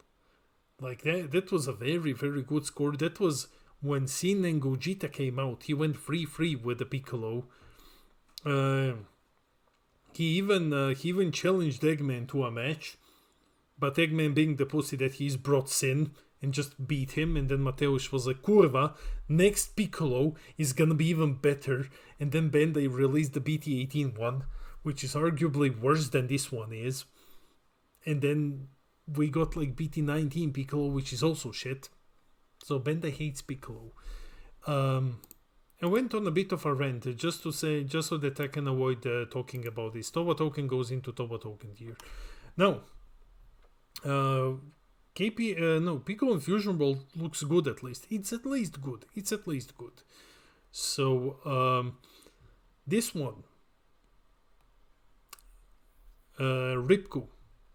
This is, well, if you've ever imagined what would a murder victim look like in card game form, that's Ripku. That's what Mulligan did to it. This deck is borderline unplayable now. Like, this deck is borderline unplayable because the Mulligan rule. You need to hit your halos. Did you? Yes, I did just say curva. Yeah, it is fun.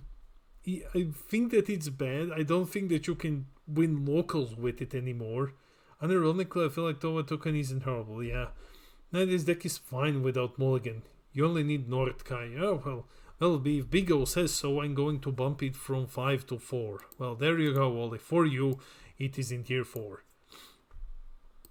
But just because, yeah, it's still a good deck. If you get to see everything that you need, if you don't get messed up by the Mulligan rule, if you open great, and you can just awaken early on and do your shit, it's a good deck. It's definitely a good deck. But those times when you break, you really, really break horribly. You know what's not good deck like this? So, I mean, it's locals at least, right? So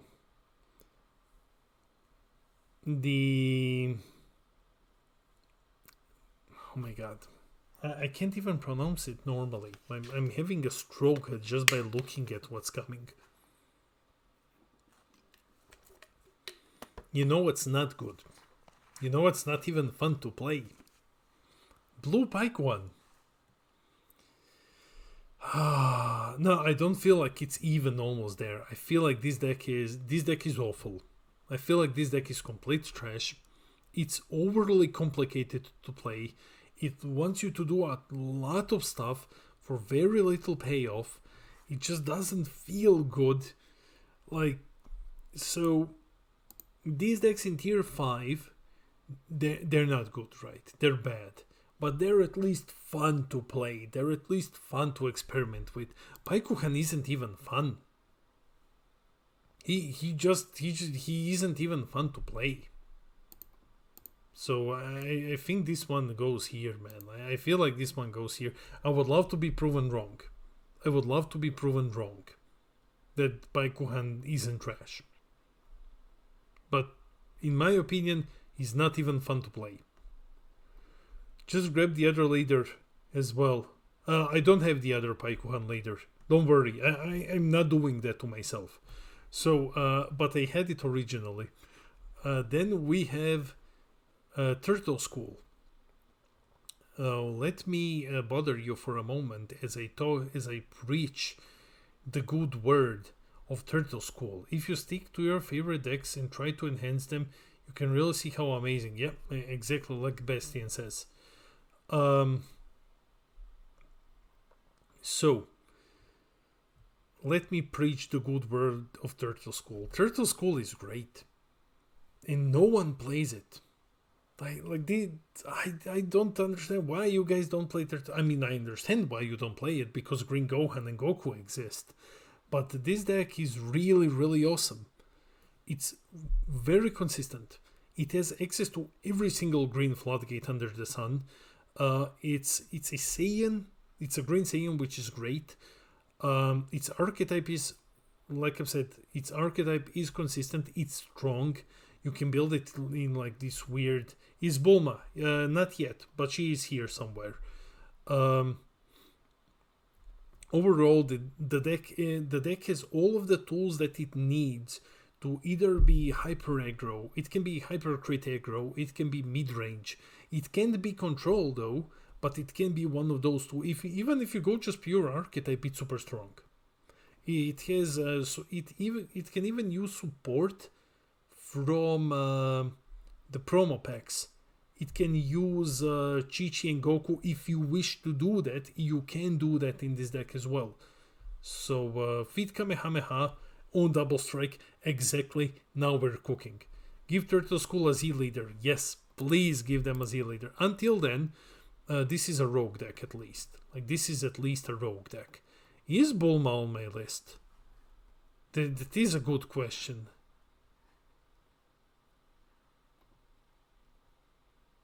Huh.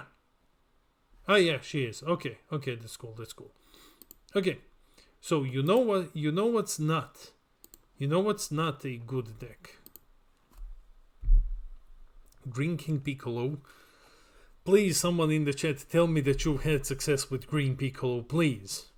I want this deck to be good. I've tried building it in every single direction possible. No, it just doesn't. Now that yellow is gone, it's like a bit better. I've had success at locals with it. That's great. That's awesome to hear. Now that yellow is semi gone, it is a bit better. But there is a lot of floodgates running around. I'm not sure in what state it is right now, but it is solid. Yeah, I would not put it higher than locals. I still think I will still blindly hold on to the hope of some potential in this. There she has, I think. Yeah, there she managed to top regionals with it. Somehow, the only madman who did something like that. So, this one is, if you like the Red King Piccolo, this is basically the same deck but better. It does the same thing, but it does it better. Now we get to the good one. Bardock's Crew. If this were an anniversary box tier list, this thing would have been like tier 1, tier 2. The anniversary box support for this deck is out of this world. I've played it today for the first time just to test it out a bit. It's out of this world. Like, the support is insane. At the moment, he's rogue. I think we can all agree that at the moment, this is a rogue deck. But come September, this unless something insane comes out, this deck is just gonna, yeah. I loved your list. I absolutely loved your list, mate. Like, the deck is batshit insane. I know when you told me about when we talked about Tora being so good, like, holy shit, like when I started trying it out, like, yes, please, pay 1, play, discard 1, draw 3 now. It's like, fuck, it's such a good deck. It's such an insane deck. Oh man. And the fact that the boss monster is auto, that the boss monster places cards under him as an auto, and then you're like, yes, please pay 1, get a quad attacker. Yes, okay, no problem. Like, it's really, really strong. What turn you played the Z Extra? Out of interest. The Z Extra, the one time that I've played it, it was on free, I think. Because I didn't open a Guinea at all. So there were with only 2 Guineas in the deck, I didn't open a single one at all. All 3 cards are really strong. The unison isn't needed, but if you run with the Z Extra, it does no harm. Opponent has to commit to remove it. Yeah, I just opened very, very poorly with Bardock. BT18 Shroom and Salsa. I think this one is rogue. You don't play Guinea turn 2 Emo, you play it when you Z awaken. Okay. I'm gonna listen to the expert. So, meanwhile, BT18 Shroom and Salsa. To quote Cody, this deck is a cockroach. It's very, very hard to kill. Like, it can be hard to kill. It has all of the black tools in it. To free play Tora to help you play the 8-drop. That's cool. itself hand rips and I hate it, lol. But it has proven itself. It has even topped in the current metagame, it topped once. And I think it has always been like topping somewhere over the last couple of metagames. Like at least one of them always tops somewhere. I like the deck. I do really like this one. The new Z Unison helps as well because you want to have Demon Cleanse in the Warp, so it helps you awaken more consistently. That's a big one. I think those are very skilled pilot decks. Yeah, I think so as well. I think Shroom and Salsa is I think it's very pilot skill based, but I'm not sure whether or not it is as pilot skill based as the old one. Let's see. I wanna hop on and talk about all the leaders now. I love game. Yeah, Eric, I'd love to have you here, but like this already with me is gonna take too long. It's gonna take too long. That's why I'm doing it solo this time around. BT18 Shroom and Salsa, I would put it in Rogue. I don't think that it's as pilot skill as this one, but I think that it's definitely like up here. I'm not sure whether or not it's 2.5. This stupid thing just kinda snuck in here. When I was deleting leaders, I must have forgotten to delete it. Let's just throw it into trash, where it belongs. So yeah, it's already gonna take forever. Yeah. Oh, set 20 slug is not actually tier 7. I set 20 slug. The BT19 one, the yellow one. I have it built. I think it's okay. Red Android 13. How good is it gonna be when it gets the anniversary box support? How good is that gonna be? It's locals. I agree. I agree that it's locals, but when it gets the anniversary box support, it's gonna be so much better. Yeah, it's like 1.5 after the anniversary box does so much things. Now, you get 2 extra swings out with the big 7 drop. That's huge. That's massive. Now I'm listening. I knew you were here. I knew you were waiting for this one. Okay, so Vestian, you sold me on the anniversary box support for Gohan. I agree with Gohan Superhero is gonna be tier 1 once it gets the anniversary box support. It's insane. This deck is insane. Yeah, you've been talking about this. At the moment, Freehand has always been a tier 2.5 deck. Yeah, at the moment I'm also thinking I'm absolutely on board with putting Freehand at the moment in 2.5. I think this is one of the decks. This deck is extremely pilot skill dependent. Like you need to know to play this thing flawlessly, and then when you play it, you can win regionals. So as Bastian showed us, well, he defeated Mikey and Peter Dance with this. Like that's insane. The 2.5, yeah, it's a deck where you absolutely need to know what you're doing, especially if you're playing the building that you are running, the build that you're running with like no extra cards, nothing. You're just pure gas, and you just go. Incredibly hard to pilot. Yes, it's stupid hard to pilot. Now let's talk about the other superhero deck. Let's talk about the chubby fat boy. Honestly, I think 2.5 should be 1.5 instead. Yeah, we can name it like that. We can name it like that. But it's just pilot skill. Like, you can switch around 1 and 2. Fat Gotenks is awesome. Finally, a man of culture. Someone who knows how good Fat Gotenks is. Local steer for Fat Gotenks. Mate, you haven't played Fat Gotenks. I can see. Yeah, Fat Gotenks is... Wow. is for sure at least at locals level. Yeah, this is the deck that nobody plays, like flat out nobody plays. BT19 leader, because the archetype itself is bad. The boss monster is like really bad for this one, but it has a very cool thing in it that when it attacks, it draws one and it becomes fatter. It gets like plus 5k for the turn. It can restand itself for 1 energy, and the auto to get plus 5 and draw is not once per turn. So he becomes very fat and very relaxed very quickly. So I don't know, it has rogue potential.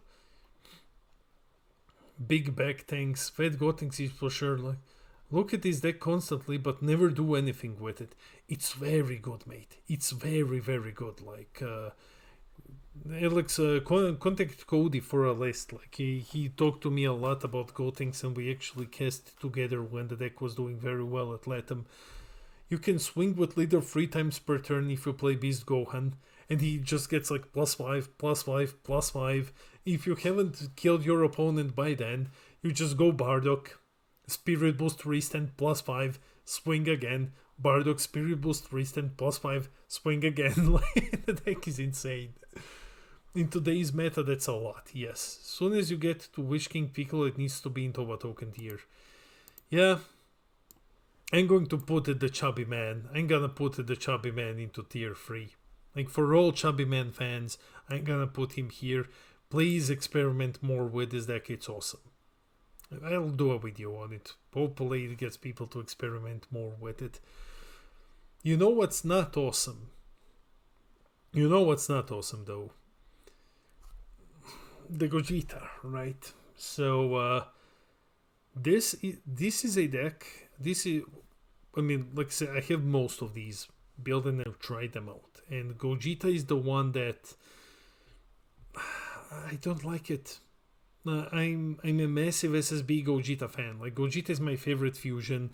SS4 is by far my favorite one, but SSB is immediately after that. It looks so okay, but it's just green. Okay, going forward, because we didn't have a lot of green decks, but there are 2 things that we need to keep in mind, and that is the SS4 Gogeta SR for all green and for all yellow decks.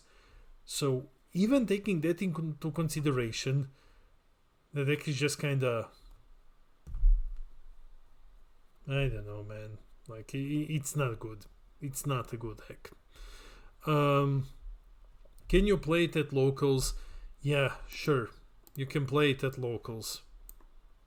If you play the SS4 Gogeta SR after you spend like a bunch of energy, okay. Like, it's, I don't know, man. Like, I feel dirty placing it into locals. I feel like this deck is just shit. But yeah, there's always someone who likes this deck, so let's have it. Green Broly. Green Broly is, I think this one is cool. I think this one is always, it's always close, right? It's always close.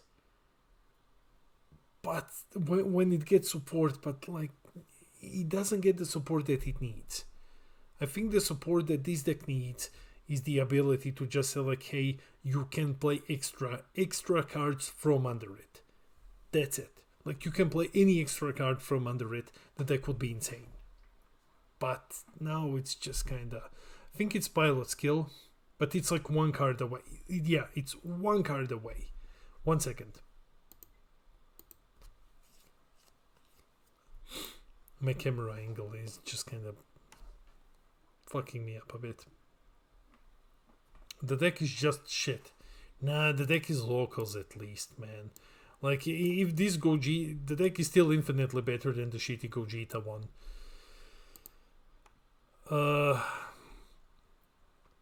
Slug. Bad Huggy Sluggy. Now, I know that there are divided feelings about the bad Huggy Sluggy. before the mulligan rule came out, this deck had such a stupid good play with the newest promo where you could just chain Lord Slugs one after the other and just swarm the board with slugs for basically no investment at all. And then the mulligan roll just immediately came out and said, like, you can't do that anymore, mate. And now it's locals if we cope. I like the idea that the Z leader is big. Cling to Life is okay because it's plus 15 and it gives plus 5 to the leader for the turn, so he's like 25 on defense. That's very good. But the entire archetype is just kind of shit. I personally don't find it even fun to play, but let's put it like in local. Let's cope a bit and just put it in locals. Otherwise, I would just put it in 5. I don't find this one fun to play. Hey, hello. So, Orange Piccolo, kinda same. The support that it got is really good. I think it was awful before the support. The support is very good. The Gohan is really cool. You can attack a whole bunch of times with it. You get a lot of Z energy. You get to cheat out your raid cost. That's great. But other than that, it doesn't progress further than that. But hey, look at this. So far, we've had like what? 1, 2, 3, 4, 5 BT19 leaders in locals and one of them in rogue. Like the set did relatively okay. So the issue is it negates skills when it combos from the drop. Okay. And one of them is pilot skill. Exactly. So BT19 did well, considering how historically poorly it was perceived. So, one second, I'm gonna try to fix the angle here. Okay, if I just one sec.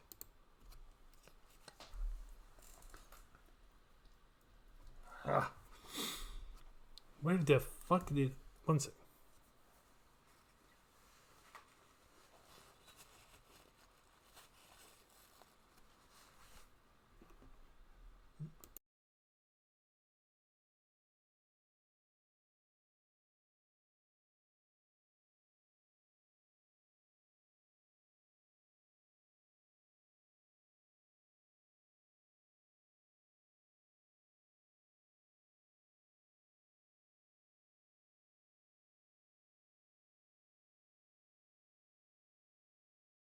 Okay, I think that's better, right? No, it's the same. Well, fuck me. Doesn't matter. Doesn't matter. You're gonna look at me a bit crooked, but yeah, it is what it is, I guess. I'm about as crooked as Bandai's fucking ban list. Anyway, you still didn't talk about new SS4 Gogeta. No, not yet. Vegito. This deck hasn't done shit. Like, Vegito used to be such a good deck, and then it just kind of proceeded to not do anything. Like, it hasn't done anything in a while, right? It hasn't topped literally nothing. The Mulligan roll didn't do it any favors.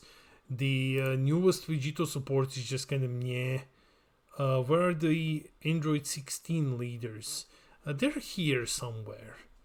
Vegito is still like at least rogue. I think it's at least rogue. I think it's better than anything else in locals. So it's at least rogue. Android 17, the Fake and Walker one is shit. It tops here and there. This is one of the decks that I just don't have built, and I haven't experimented with it. So I look at it, I don't feel impressed at all, and I just kind of chuck it off to the side. So I think this one is also just locals. Who is the leader? That's SS4 Goku Zeno. So locals for you as well, mate. This one is actual trash. You free pizza man is There we go. U3 Pizza Man is just garbage. Like the deck does nothing. The deck is not even fun to play. The deck is not even fun to play. Like it's just kind of, well, it's very confusing to play against, and that's its only strength. Yeah, that's basically it. I think U3 is one of the worst decks ever made. Like it's so bad. It's really bad. Android 18. Android 18 is really cool. Like I would argue that there is a reasonable degree of skill involved in piloting Android 18. The problem are 20k leads. That's sometimes a bit harder to punch through depending on when exactly do they go into the Z leader. But you can chain a lot of attacks with this one. It is pretty cool, and I would just kind of put it in locals as well. There is way too much 20k Z leaders roaming around. You just kind of need plus 5k on your turn before you go into the Z lead. That would help so much. Now, oh Christ, it is time. It is time to upset Americans. So, before I go into Android 21, I'm going to remind you of something. Last time when I did the tier list for this set, I said like this deck is like locals, it's shit. And then I had a bunch of people come in and say like, Damien, you're on drugs, you are fucking insane. Even with the ban list, this deck is good. This deck is still gonna be the best blue deck. I did not spend so much money pimping waifu so that you can call it bad. You know what happened since then? It topped twice. And it didn't win a single time, and no one is playing it anymore. This deck is ass. Like this deck is dead. It's not rogue. It's dead. It's locals. The deck doesn't do anything. Like it's so weak at the moment. No one even bothers playing it. Like you just run Gogeta or Tapion instead. I mean, what did it get? It got 11th. And okay, once it got second, yeah, sure. But like, nah, this one is not even. I see you like doubling down on wrong takes. Man, when did this deck do anything? Ever since it got hit, like this deck is dead. Like fuck this deck. Like so. Okay, let's go to. It's still good, lol. What? Well, yeah. Put this shit in tier 4. Tier 6, exactly. Got further store champs. Well, your dad can like get 5 places with a lot of things, Eric. But this one is just. He wants no one to play Android 21. You don't need me to do that. You just look at the meta breakdown. No one plays 21 at all anymore. So. Better than half of the rogue tier. It's not, mate. Come on. Shit isn't fun because the deck doesn't play with itself properly. Throw Goku GT deck into fun tier. Yeah, I mean, ever since you lost Pan, Android lost what? The Z battle card, and you can no longer use Pan. So against most of the decks is dead. And what do you think it's gonna... I thought this deck was ass, but it did top once. What do you think is gonna happen when you run into Topku in the next meta with Android 21? Like it's gonna demolish super fast. So, nah, I don't think this one is good anymore. I've always had like you can say spicy tags about Android 21, but I think at the moment this is completely accurate now. Goku. Okay, SS4 Goku. Yeah, we're calling new Goku Topku. No, that's Dark Broly. So Yeah, Android 21 demolishes Fat Gotenks. It has to see it.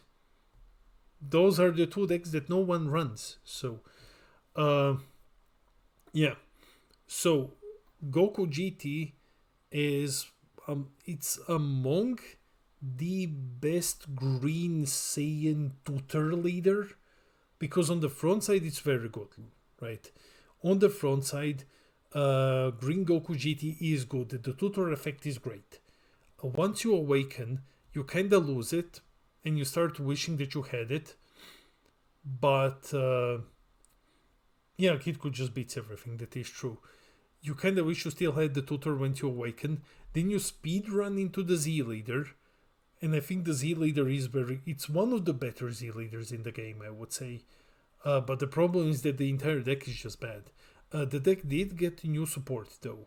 It got new support because you have the SS4, which can give barrier to something, and you can make a very cute play where you give blocker to something, where you give blocker to your opponent's shit and you blow it up with the Z leader. That's cool, but other than that, it just it doesn't do much. The whole deck is terrible. Even it has Champagne, it's still bad. Yeah. I think it's still locals. Like, I don't think that it's that much worse than whatever this Gogeta is, man. So, it's fun to play. That's one of the things that... that's one of the things that it has going for it. Like, it's weird. When you play it, you warp your things. You start drawing a lot of cards. Your cards work well, tutor effects, fated rivals works great with it. So you constantly have this feeling of like, okay, I'm doing stuff, but then in reality you're not really doing anything. You're just kind of sitting there and you're like, hey, punch me, please. Super 17, the green one. Okay, so now we've reached the green one. Set to see where you place my boy Tapion. Okay, you'll see. So Super 17, the green one. Okay, it's a fun deck. It's definitely a fun deck. There's like 5 to 10 people maybe who can pilot this deck flawlessly well. Eric is one of them. Eric is definitely one of them. Got top 32 with no testing, with any box support. It keeps getting support in some like generic shit that it gets. It now also has access to the SS4 Gogeta, which is cool because you can do like Onyx Lightning, swing, pay 1, go into the Gogeta. That's fine. The biggest problem is still that you tap out on turn 2. Like you don't restand energy when you awaken. You have to tap out with it. Energy marker helps a bit.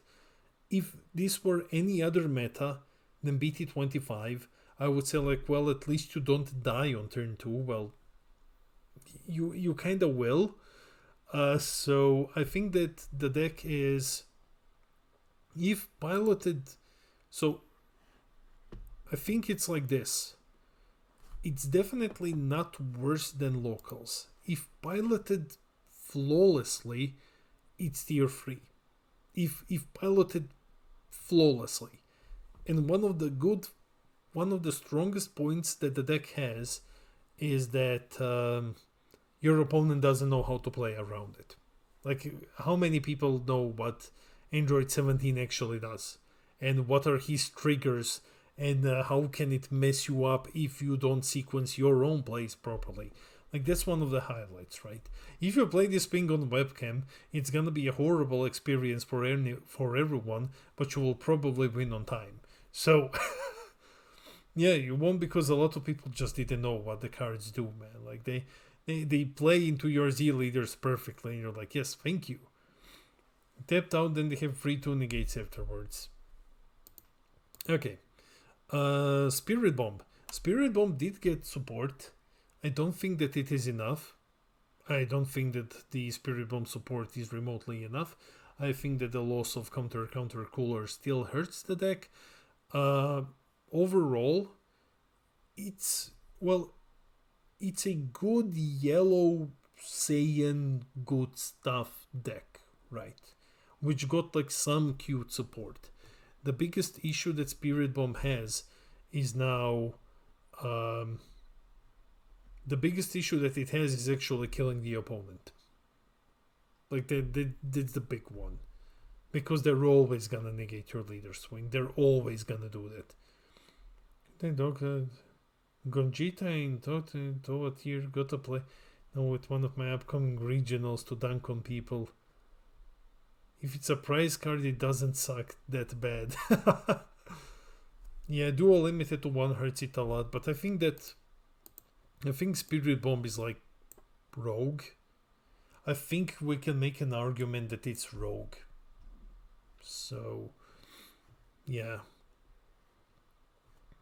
I think we can do that. Yellow Boo. Sorry, pardon me, I just had a stroke. I've reminded myself that this thing exists. This deck was 1 line of text from being good. 1 line of text.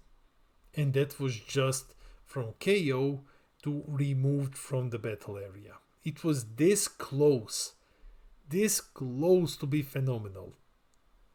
And they fucked it up. So now the deck is just ass. With black roaming around so much, with red being dominant, it's not even locals anymore. I think it's bad. I think it's fun to experiment with. I think it feels good to play it. You know, if you're a masochist, it feels good to play it. But it's just kind of, it's like it's actual trash.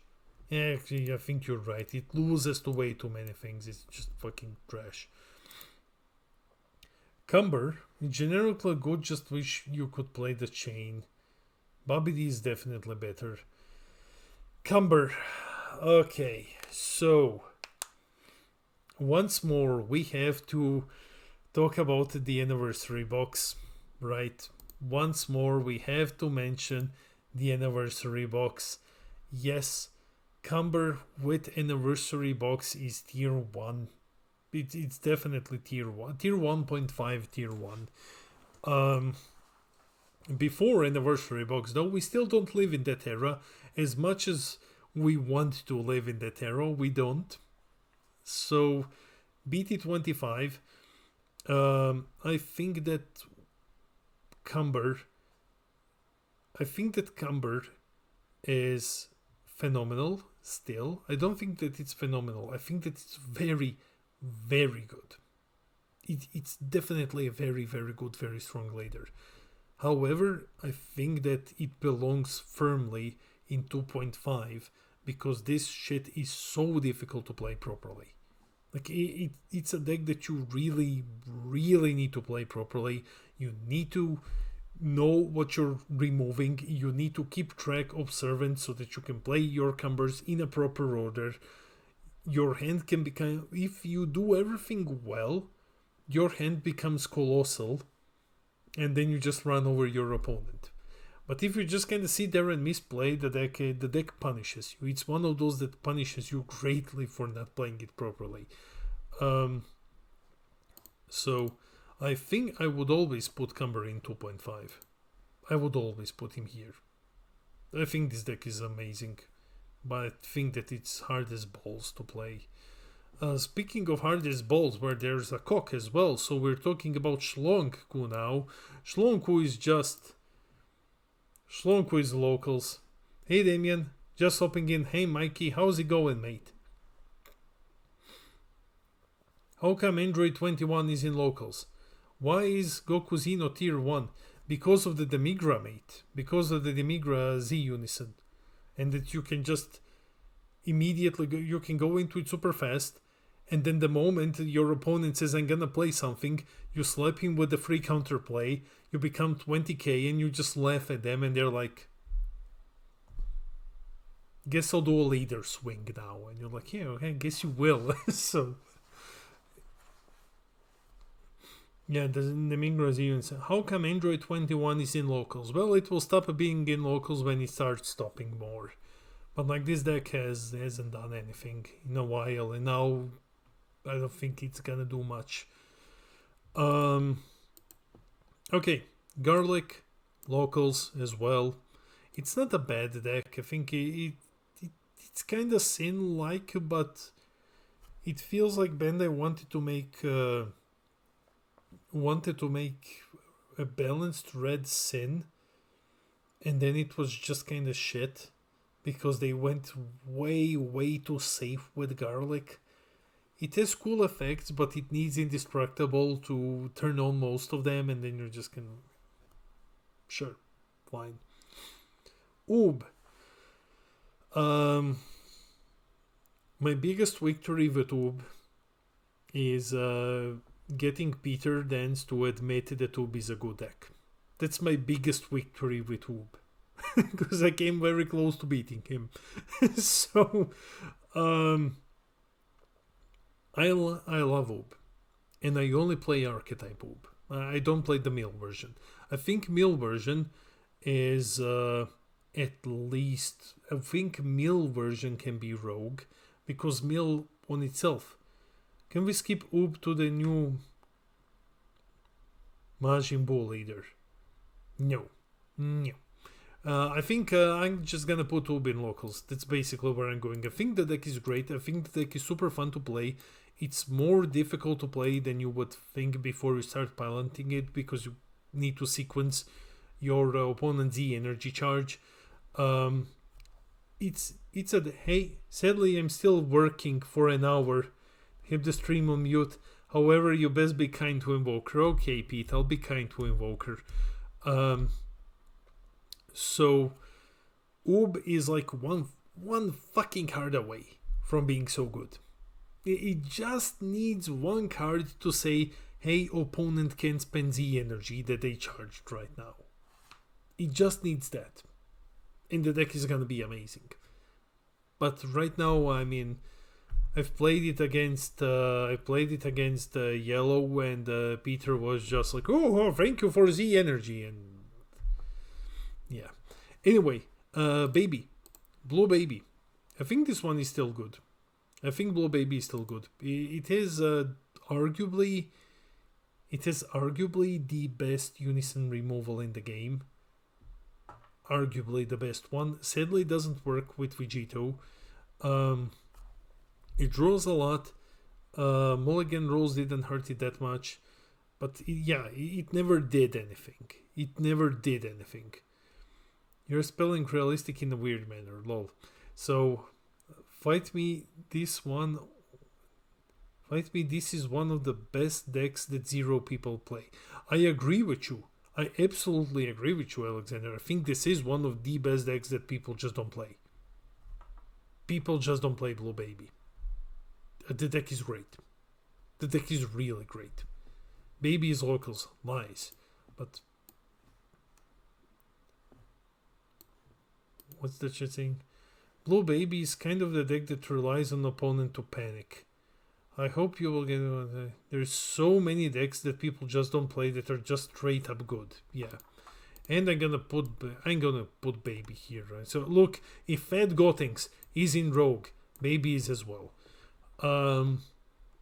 Gohan. So, I mean, this can be very brief, you know. This can be very brief. So we all know Baby's nowhere near better than 21. Well, 21 is dog shit now.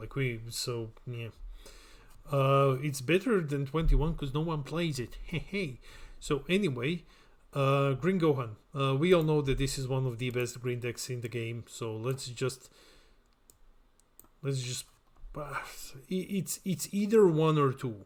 It's one of those.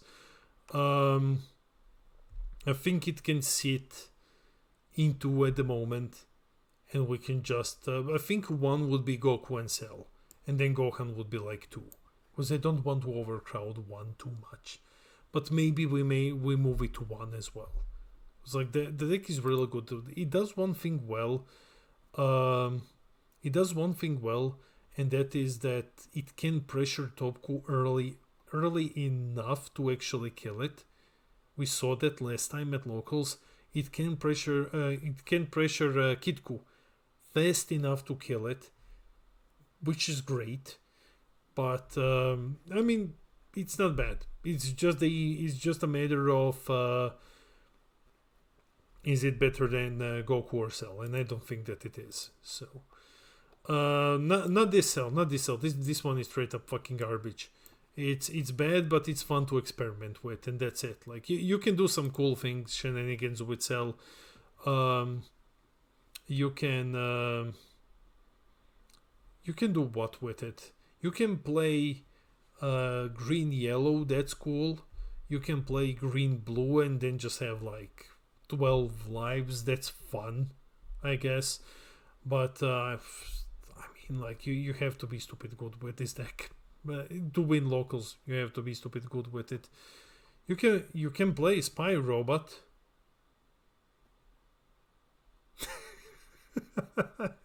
Why do you do this to me? Okay. This thing is dookie dog shit. So it's gonna go here, and fuck it. I'm gonna. This thing is dookie dog shit basically. Like a lot of people were like, hey, I'm just gonna drop some random leaders and see how Damien reacts. Black Dabura tier 0. So, the flip leader, I just put it here because every single time I do this tier list, there's like this one guy and he's like, where is the flip? Here it is, in the trash where it belongs. So, let's just continue with Frieza Swap. Okay, Frieza Swap is speaking of good decks that no one plays. Like, come on, Frieza Swap. The deck got popularity when it was revealed, and then they changed the swap rules, right? They changed the swap rules, and then everyone dropped the deck. People were like, well, it's shit now because I can't always cheat out my opponent on the counter window with the deflect card, though no one plays counterplays that hit battle cards anymore at all. And it just kind of stopped. And then no one bothered touching Frieza at all. Frieza is amazing. Like, I try playing yellow swap Frieza again. The deck is great. Like, if the swap rule were such a problem, Broly would also kind of be dog shit. Because you would be like, now I have to commit into what I've shown that I'm gonna play. The deck is good. It's difficult to play. It's not the deck that I would recommend to take to regionals to play like 9 rounds of. No, don't do that to yourself. But it's rogue at very least. It's rogue. Like at very least, it's rogue. With U7 gone, it's one of the better yellow decks at the moment. So I'm tempted to put it into tier 2. I am tempted. Beast Gohan. High tier locals at least, but it's rogue. Yeah. Can't wait to give Towa a go with support. Yeah, this is pre-Anybox. Yeah. Because it's Bt25. If it were Anybox, this would look a lot different, mate. Okay. Beast Gohan. I love this deck. I think that this deck is cool. I think you can build it. Right now, you can build it in a way that it's pretty much unkillable. If like you awaken very fast, your leader is 25, 30, depending on what you do.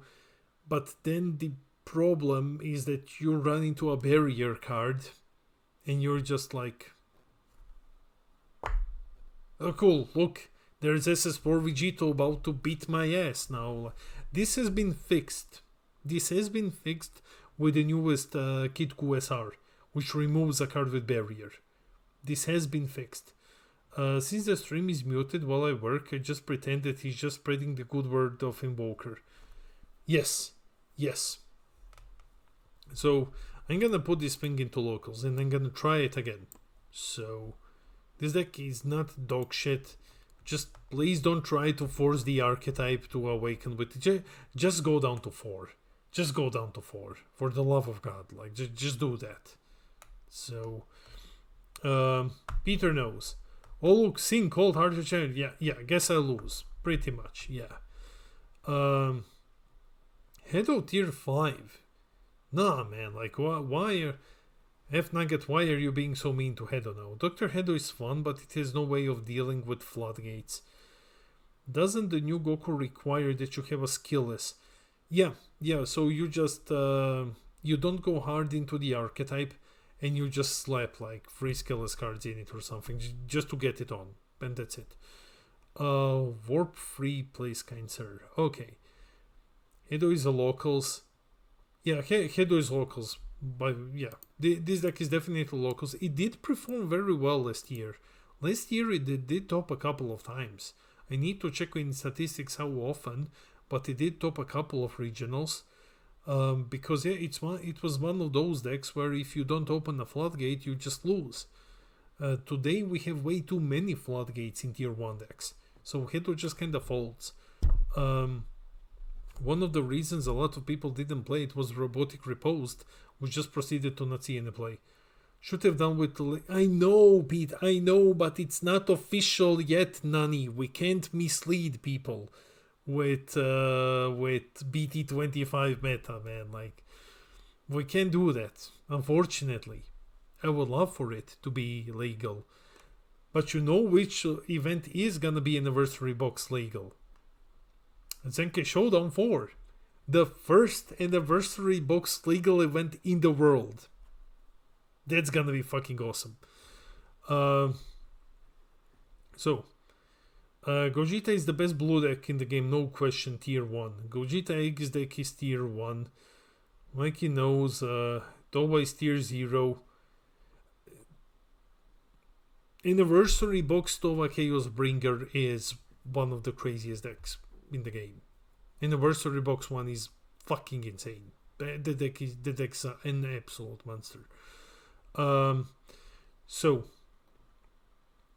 Okay, let's go with this one. Gogeta is in tier 1 easy. Like it's among the best blue decks. It's not necessarily the best blue deck, but it is among them. There is one more. Janemba. Every time I get to something, I'm sad that we're not doing Anniversary Box. If this were Anniversary Box, this shit would be way up among the best decks in the format. But until Anniversary Box comes, it's just like locals. The moment this thing gets Anniversary Box support, it's tier 2 or tier 1. Like, it's such a stupid fucking broken deck. But, like, until then, it's like locals. Or it's like, it's bad. Honestly, like, it's bad, but it's fun to experiment with. So, Eamon did no, it was Aramis who did very well with it. Go Bros. Yeah. Yeah. Go Bros with Anniversary Box, nothing changes. Because you're not gonna run Archetype Go Bros. Come on, let's be real. You're not gonna run Archetype Go Bros. Like, that deck is shit. Like, you're gonna run the Healing Pod deck. Go Bros did got second place at Latham yesterday. So, we kind of, yeah, you know, like, if you open the Healing Pod, like, it's okay. Like, you can run Berry Blue to get the Healing Pod, that's also nice. But it's 3 or 4. But I have to put Go Bros into 4 because Trunks Mai always has to be 1 tier above it, and Trunks Mai sure as shit isn't competitive. So we can put him into 4. And then we put this one into 5. yeah, that's how we're gonna do it. Okay, so Mikey, a man with taste, is further down. One of the best alt-win conditions in the game is near the bottom right. Okay, so Broly is cool. Broly is cool. It did the top once, but the new support is very good. The free cost. No, what the fuck was it? It's free and 8. It's something like that. So it's free and 8 basically. I think the deck is good. I think the ability to be able to wipe something from the board, just swing into it without counters, is strong at the moment. You do get all of your green good floodgates and stuff like that. You can even run King Cold if you want to in this. So I think we can put this one into Rogue, right? I think that it's either 4 or 3. Fuck, and now I've lost it. Well, it's here. Okay, it's good. The stream is saved. I found it. I think it's strong. I think it's good enough for 3. You can argue that it's 4. So I love spamming shit in here than working. That's how you deal with annoying customers, right, Pete? You're like, well, you want to buy something? Fuck you, mate. So if Baba is not tier 1, we riot. We need to get to Yellow Goku first, mate. We need to get to Yellow Goku first. You know how it goes.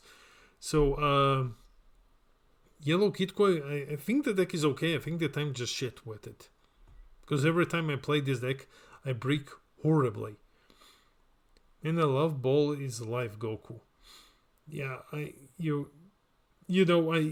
think that this, every time I play this deck, I break so bad with it. I must be dog shit with this deck. I must be awful.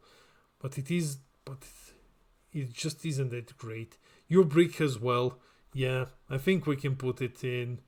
You think it's tier 5? I think it's 4. It did top a couple of times. Now we get to Baba. There you go, Mikey. We get to Baba finally. So let's talk about Baba. How many of you have played Baba before? Not a lot, I guess. Like those of you who have live locals have probably tried Baba at least once. Tier 5 had played exactly 0 games. Well, Baba is the webcam queen. Yeah, the problem with Baba is that no one gets to play the stupid deck because of how horrible it is when you play webcam. But never played with or against, so I'm gonna say 70. That's why no one's gonna believe me when I tell you that Baba is not a bad deck. Like, I won locals with it, finally someone.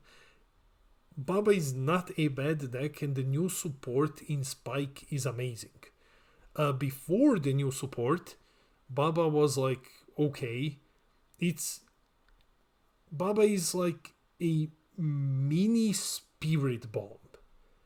It's a mini spirit bomb in a way that, you charge things under your field, and then you pay 1, and then you get like plus 20k with it, like, sure. But the new support is great. The new Spike is really, really strong in Baba. So you run the engine, and you run basically good stuff. It's a yellow good stuff leader. I think that it's still tier 4, mostly because it's so completely goddamn unplayable. Over webcam, it's so unplayable, and I'm pretty sure that no one is gonna play it no matter what I say. So I think that it's 4. If only we had a way to play it. But like, we can make a tier called borderline unplayable. Then you can put Baba in there. So Fu is still not bad at all. Fu didn't get anything right now, right? Yeah. But even with that, Fu is competitive at least. Fu is the second best performing black deck in the game at the moment. Yeah, Fu is extremely consistent. It has been topping ever since it was released. Fu is really, really fucking good. So this deck is here too. This deck is really, really strong. We're not doing the what's in front of what. There's 170 leaders. It would take way too much. It's not a deck that can win, but it can top. Definitely. Future Gohan. I want to hear your opinions on Future Gohan. Now that the double striker is gone. I have my own, but I want to hear yours first, so that we can see how much we disagree. Put it in. Nah, it's not pilot skill dependent. Money Girl not banned, so it's really good. It's still good. Yeah. I feel like Gohan is. I will agree. Teardrop Holek. No, I think Gohan is still tier 2. I think that Gohan is. It's either 1 or 2 for me. But because Kid Ku exists, and that is the best red deck, then you just have this one in 2. It's definitely tier 2. I think my huge shout out to my teammate Ivan, who always tells me that my ideas are fucking dog shit, who's objectively one of the best players in Europe when it comes to Future Gohan. We talked very briefly when the ban list hit, and I was like, mate, what are you gonna do now? And then he just chuckled and said, like, okay, I'm just gonna put like the barrier ones in it. Oh no, poor me. So like I'm just gonna put other shit in it and then just continue doing my own thing. Yeah. Trunks is important, but can still do a lot of stuff. Was it? No, it was limited to 1. It's limited to 1.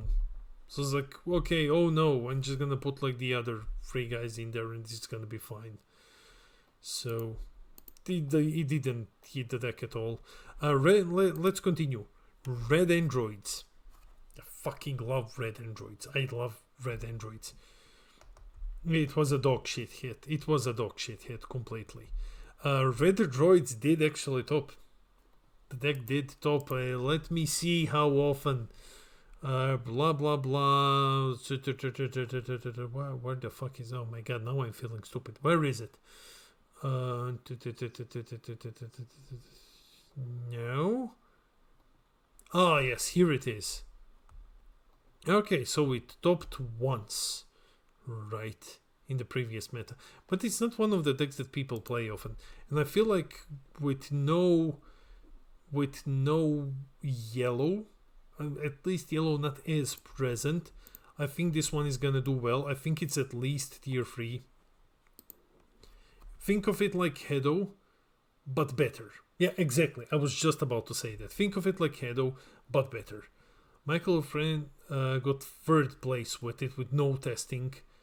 Lol, and of a deck roulette. It's a good enough deck. Yeah, it's very good. It's a deck that I've played a lot of, and it's super consistent. The aggro is batshit crazy in this deck. And it has one of the best turn 4s in the game. Traumaku is just bad, but it's fun to experiment with. It's a fun deck. Like, that's it. It's a fun deck that runs out of gas way too fast. Violet played it very well at our locals, but we also saw what happens when the deck when it runs out of gas, and that just happens a lot. You just kind of sit there and then you start having trauma. Reddit's got new support in that one card.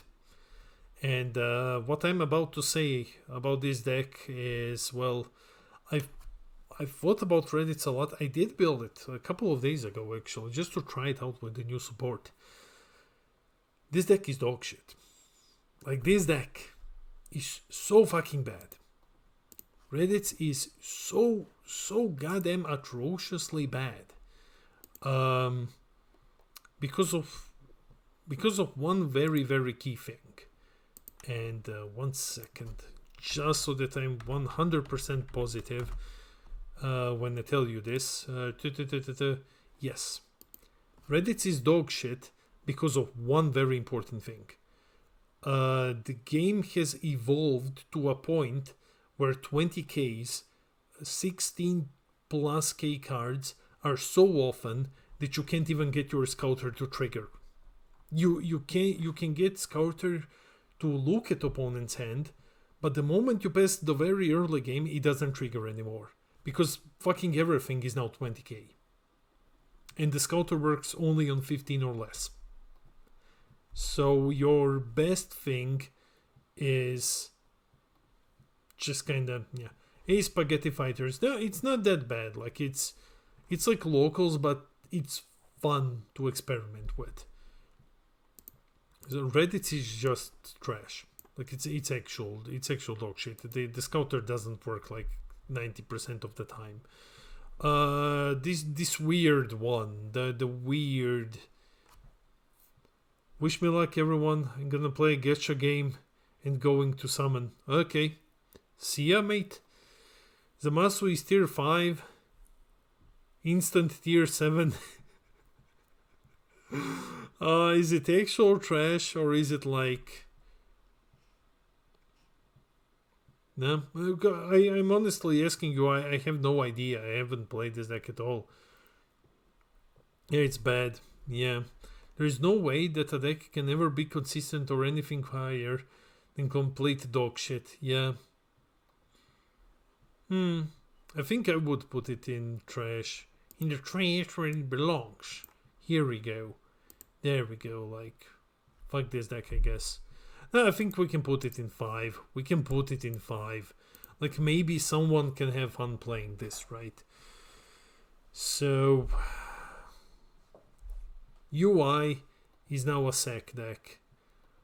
Oh, it's not. No, U7 is not a tricky deck to place, mate. U7 is shit. U7 is. Yeah, but you're like, if UI see, here's the thing, right? UI needs to see Porunga, 6 cost, Annihilator. And you run like 1 Porunga because it's a CR, you run 1 6 cost, and then you maybe run 2 Annihilators for consistency. If you run just 1, you have to see 3 SCRs in your deck before you die. Like, no, that's not happening, man. That's not happening. Like, if one of them is in your last lives, you lost. Like, you've let... If anything counters and kills, that 6-drop, it's over. So, I think this deck is just garbage now. I think there's nothing that this deck has anymore going for it. Can no longer remove barriers for basically free. And have broken Wincon, so it might still be tier 3 since it's just strong. No, I think it's not even that. I think this deck isn't even locals anymore. Because look at it like this. It's not the idea that the deck is bad because you can't see your OTK combo anymore, right? The deck is bad because it quite literally can't kill you anymore. Like, what's it gonna do? The best U7 is the Apeco's Elite plus Bursting Rage, and that's a big old step down. Yeah, this deck is bad. I would not even play it at locals. Like, it's actual trash. Like, 7 is bad now because bunch of one-off and still, yeah. The deck is just dog shit. Like, it's actual trash. Like, the thing, people won't play it anymore and will jump to the most consistent option. Yeah. But once again, how will you kill your opponent with U7 now? You don't need to OTK him. How will you just kill your opponent when you don't have the boss monster? When it's like an SCR and you can't burn them anymore. It's just like draw a lot. Just play Z battle cards. Yeah. No. Kill them with the Z Unison. With the Reddit Z, with Turles Z Unison. It doesn't really have the best deck right now. So Kefla is, I think Kefla is just locals. Like, okay, it's cool, it's fun, it's not tier 5 bad. I think it's just like, okay, that this deck is so cool, but it's so bad. Just loses to almost everything. And I think it's okay. I think you can take it to locals. Then maybe you can do well there. Like, it's not as bad as tier 5. It's not as bad as tier 5. My Bulma Vegeta, I think this one is also like in the shit. Has anyone tried it with the new support? I don't even know what it does anymore. I didn't bother reading. I think this deck is just... Yeah, I'm a Dragon Ball player. I can't fucking read for the life of me. So, I don't know anything about... Nah, I think this deck is just... The new support helps. The engine is too big. I'm just gonna slap it here, and that's that. Let's finally talk about some better decks. Beerus. Rogue. At least, mate. Personally, I think Vegeta is like tier 3. Everything is just pretty strong. Man, the deck that was dominating everywhere is now actual the trash. To give Beerus at least Rogue. So, the thing with Beerus, that regional promo is one of the best promo cards ever made. Like, that card is bustedly strong. Like, it's draw 2, it's plus 5k, and it's stun something, right? For 1 energy. It's stupid good. I've literally never seen Vegeta. Yeah, that thing really reads like a custom card. Yeah, I think Beerus is Rogue at least. I think it's Rogue at the very, very least. So I think we can actually put it there, right? I'm tempted to go higher just because of how stupidly strong that regional promo is. I'm very tempted to go in even higher than 3. I think 3 is a good enough spot for Beerus.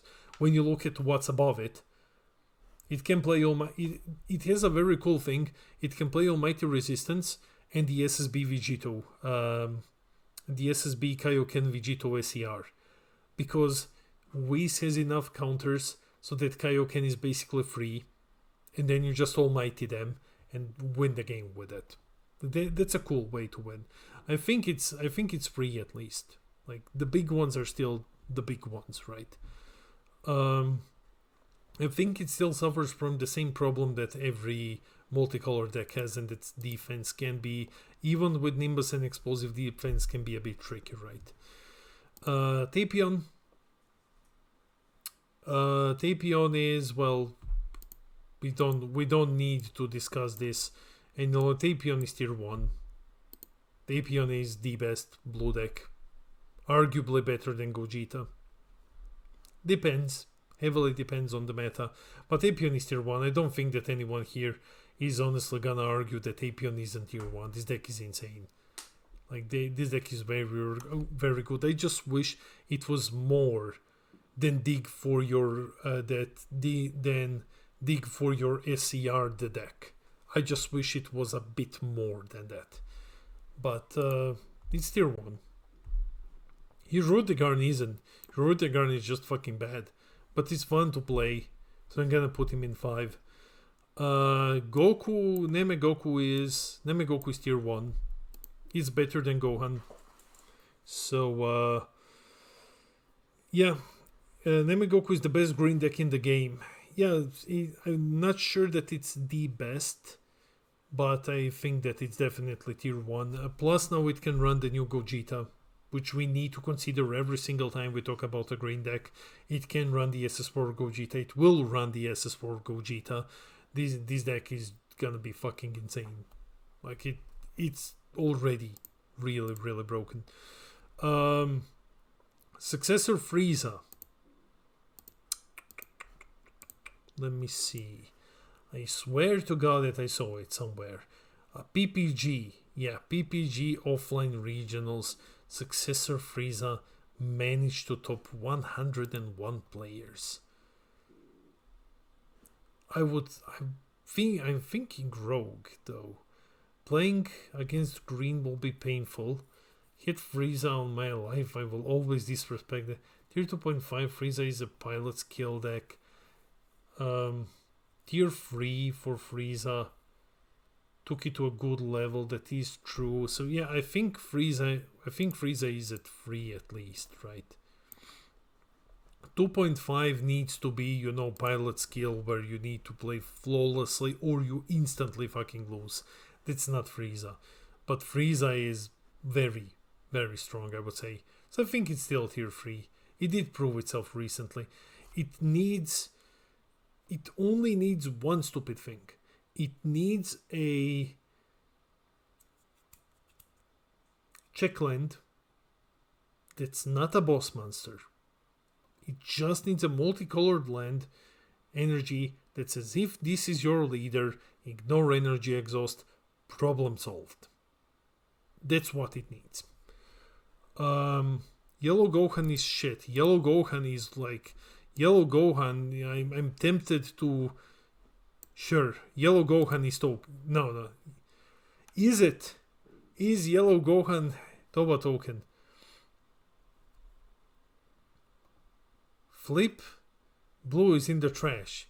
Yeah, it's in the trash where it belongs. Yeah. So, do you think... Guy's a new part of the family. Yeah, Flip Blue is bad. Well, Flip Blue is awful, man. Gohan is... So, here's the story, right? Towa rules this realm, right? The Vegeta is... The Gogeta is... The Gogeta is the boyfriend. This is like the adopted ginger child. And this guy is the secret lover. Because they're all in like the same tier. Because somehow these 4 decks managed to be equally fucking bad. And 2 of them came out in the same set. Towa Token family is getting bigger. Like, yeah, this is like... Flipan does everything that Icarus wants to do, but better. Yeah, these 4, oh my god, man, these 4 are such shit. SS4 Vegito in tier 1, no question. Yep, SS4 Vegito goes into tier 1. Best black deck in the game. Close. So if you want to play black aggro, this is the best. This dude is the best. If you want to play like a bit slower version, like with more defensive tools, then you play Vegito. And that's basically how you go for tier 1 in the next meta. So, not long before England win the Euros. Hey, Peter. Oh. Do you remember when we clapped you on Euros so bad?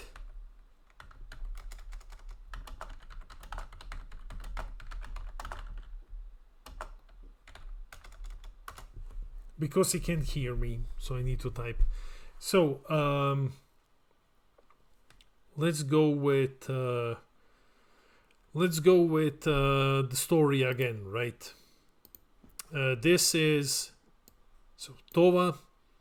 This is the new boyfriend. This is like the shitty lover. This is the adopted ginger child, and then King Piccolo is the creepy fucking uncle. Like King Piccolo is the fucking Uncle Fester of Towa Token tier. So there we go. Towa Token tier has been completed. There's nothing else that belongs here. It is a very, very big family. Yeah. Well, thank you, Bandai, for expanding on the Towa Token tier. Wish you didn't do that, but hey, there we go. Let's talk about Blue Gotenks. I like Blue Gotenks. I think that the promo does a lot for the deck. I think it's not bad. It's very... No, it's not bad. It has pilot skill in it.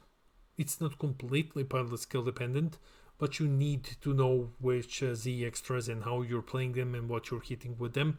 It can be very aggressive with the newest promo. So you either have a mid-range build where you don't use the one that creates ghost tokens, but you use everything else, and you try to capitalize on your Gotenks cards and the Z extras that mess around with your opponent's cards. Or you have the very, very aggro build, where you sacrifice a couple of those, bounce something, remove something, blah, Z extras, to go hard into ghost tokens with the newest promo that gives them blocker as well. And then you go with the ghost tokens, and then you just try to pressure them into pure aggro. You go with multiple die missile barrages so that you can keep restanding and hitting them over and over. No, I'm sorry, this deck is bad. It's got unison issues. You need unison pieces. Yeah, it has those issues though. You think it's bad? I think it's like locals, man. Like, I think it's locals at least. I think it's worth trying out. With the anniversary box, where do you think Pan will rank? Pan will also. Pan's cards are one of the rare ones that I didn't read, so there was too much text on them. So I struggled a bit. Boo. Okay, Boo is actually good. Like, Blue Boo is actually good, I would say. Very strong draws on turn 2. If you play the one that draws a card, then you just draw 3. Very good aggro. Super consistent. Definitely pilot skill dependent. Definitely pilot skill. I don't think it's tier 1. I think Blue Boo is like tier 3. I think it's rogue, at least. I don't think that it's like hyper pilot skill dependent. I think it can win games. I think we'll see a lot of it. I don't think that it belongs with these ones though. I'm not sold yet on it belonging up there. Definitely not tier 1. Super pilot skill dependent. Well, there are a lot of decisions in the deck.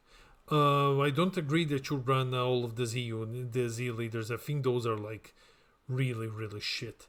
Boo is 2.5 guaranteed. I keep seeing people like Boo is 2.5. You think Boo is as pilot skill heavy as Launch or Freehan or any of the other ones? I don't think that he's that pilot skill dependent.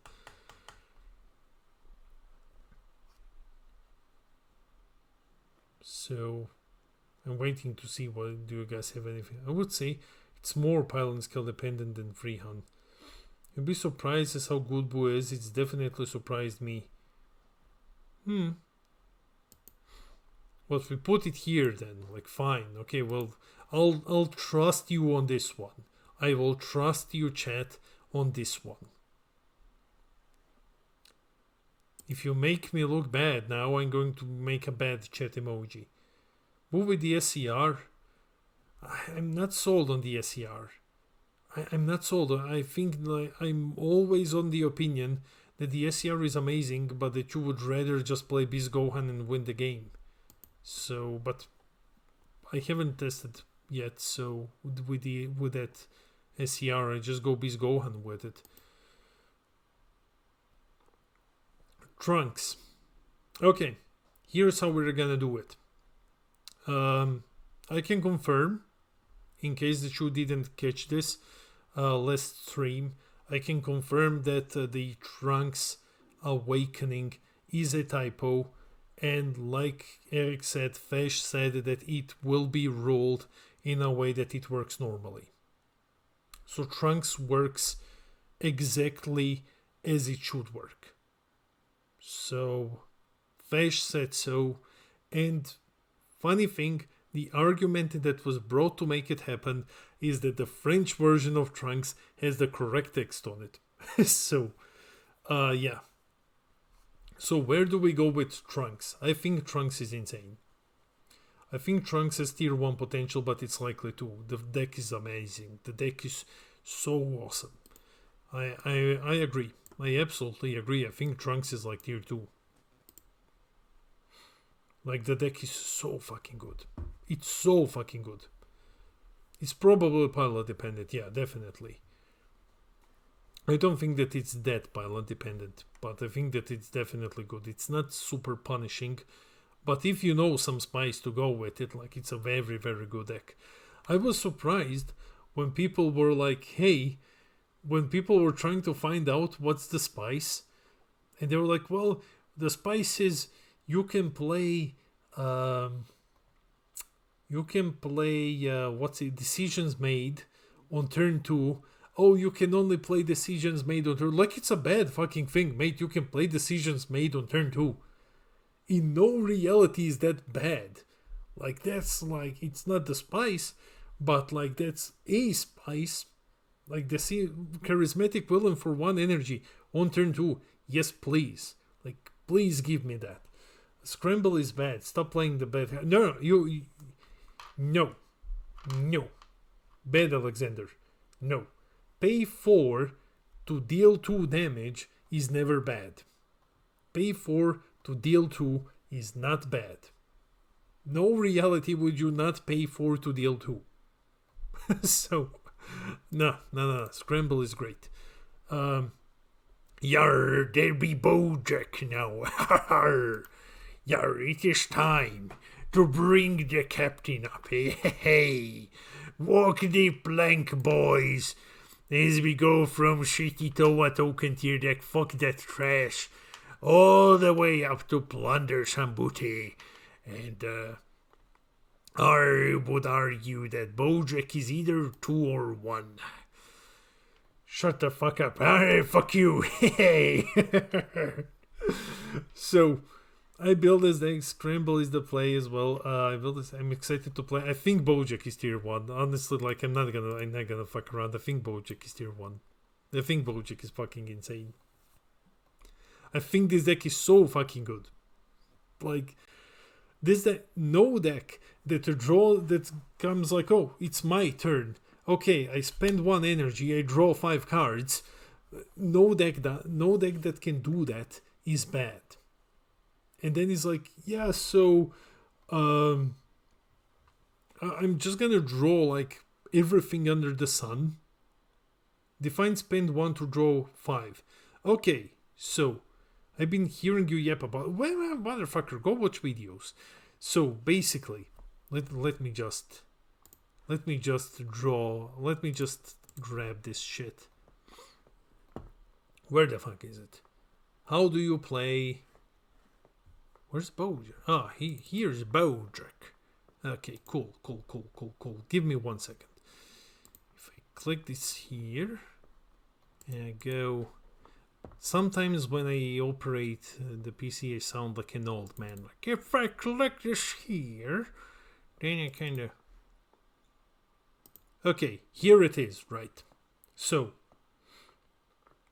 here it is. We don't count the draw. If you want, you can. Doesn't matter. You send to the Z deck, you get something, blah, blah, blah, blah, blah. Right. You attack with your leader. You basically draw 1. Okay. Then you play the Z extra. You pay 1 energy. You play the Z extra. You awaken. That's cool. This is the awakening turn. On this one, you're gonna draw a bit more, and it's gonna cost you N energy more than it would usually cost you because you have to go into the unison. After you do that, you have awakened. You draw 1. You restand 1. That's 2 already, right? You use the activate main on the Z battle to play the 1-drop that draws you. That's free. Leader's auto triggers. He draws 1 more. That's 4. You use the Unison's +1 to KO the 1-drop and draw 1. That's 5. You activate main from your field to get rid of it, to replay the 1-drop again. That's already 6. 1 second. How to play Bojack. Here we go. That is 6. And then what you usually do, or for 1 energy on all of your turns, you do this entire play without the unison because it's already out. So you pay 1 energy, you play another field card, because the activate main is at limit 1. You just say like, okay, activate main, play a 1-drop, draw 1 again. On all other turns, it basically should look like this, right? Here is how it looks like on the non-awakening turn. So charge 1, use the activate main, play 1, draw 1, Bojack triggers, draw 1, Unison KOs, draw 1, activate main, you play the 1 drop again, you draw 1, and then you play the 1Z energy, the only energy that you spend to draw on the turn, to replay the Z extra, play the 1 drop from its activate main and draw 1 again. That's how you draw 6 with Bojack. For 1 energy every turn. Your opponent just sat there looking, mate, you paid 1 energy. And then you start putting on the pressure. Then you spend shit on everything else, but you first pay 1 to draw a bunch of cards and then you start playing the other things from the deck. To a Bojack. Bojack is great. I think Bojack is tier 1. Okay, so Gogeta, you know what's not tier 1? You know what's not tier 1? This fucking thing. This Gogeta is one of the worst goddamn decks that I have seen. So no, Tom is just downplaying because he wants to play Bojack on the next locals. Gogeta is like tier 4. Gogeta is like tier 5. Gogeta is trash. This deck is so bad. So here's the thing. The deck is bad. Like, it's bad, but it can be fun to play. So that's why I'm gonna put it in 5. Like, it's a deck that really doesn't do anything. But for some people who want to see like a lot of crazy skill interactions and just play a prismatic deck with all colors and stuff, it's bad, but it can be fun. And that's it. Like, I've heard arguments that the best version of Gogeta is the green-blue one, and at that point you just play Aegis Gogeta instead. That it's a lot better deck. The only Dragon Ball game that doesn't have a broken SS4 Gogeta. That's because Bandai didn't want to give us a broken one after what happened the last time. So, okay. Nuova Shenron is... this deck is just shit. For the purpose of the tier list, let's pretend that Nuova Shenron functions exactly as it should. Let's pretend that the balls were hit by an errata and that Nuova does everything that it should do. The deck is still awful. The deck is really, really fucking bad. I pulled an alt-art leader, mate. Like, this deck is just... It's like, it's here. I would not even take this. The ball issue is meaningless. I would not even take this shit to locals. Like, it can be fun to play. And that's it. For the 7 balls, I can play True. Tears. So, Demigra is, well, these locals. This is fun. Like, Big O played it like very, very well. It was amazing. Tier 5 for the 5 balls named correctly. Exactly. Where will Power Wish rank? Power Wish will, I think, is also be like 5 or 4. Like, I still haven't read the deck. I just read a couple of cards. I went like, yeah, okay, this is fun. Like, I don't know how strong the deck is, honestly, at this point. I'm crazy. I might be crazy. Like I said, didn't read at all. The deck is tier 3. That's awesome to hear. I will check it out when it's out. Wish Gohan. I'm gonna slap this guy also. Like, I want so desperately to put him here. I want so desperately to put him in Rogue. I don't think no one... people play this deck about as much as they play the Fat Gotenks. So not at all. Like, Power Wish looks jokes. Shitty boss must... Wish Gohan is cheeks. I think it's like Fat Gotenks, but you attack more, but you don't get the draw that Fat Gotenks gets. What would make that Gohan Wish deck rogue? Now we're really ranking set 5. Are we? Yeah, we have a couple of them. We have a few of them. But no, I think Wish Gohan is good. Like, but I'll put him like here. What would make that Gohan Wish a rogue deck? I argue that it is a rogue deck. It's just like it's a deck that no one plays. Like the deck attacks like what 4 or 5 times with crit, but it doesn't draw. When it does that, well, Fat Gotenks does the same, but he draws. That's the big difference. This dude, I don't fucking know why it's here. Let's put him here. This thing is Gogeta Exodia is tier 1, is above set 22 hero. Well, yeah, Tom, we're not doing the fucking, yeah, but he is above set 22 hero anyway. Gogeta Exodia is tier 0 versus my table, and it's like dog shit versus anything else. So I think this one is. Here's the thing with Gogeta Exodia. If you go second, you win. If you go second and your hand hasn't bricked, you win. 90% of the time you will win. Because of the energy marker, you go on turn 2 into the big guy and you just ruffle stomp your opponent. But that only happens if you go second and you don't get a shitty hand. So that's not even rogue tier by that definition. It's a bad deck that's just fun to play because sometimes it is funny to just beat your opponent randomly on turn 2. Frieza Prison, it's locals. It's here because it got support recently, and the support is like fine, but like the deck isn't going places. It has there is a thing where you can play, replay extra cards a bit, but like it's tier 4.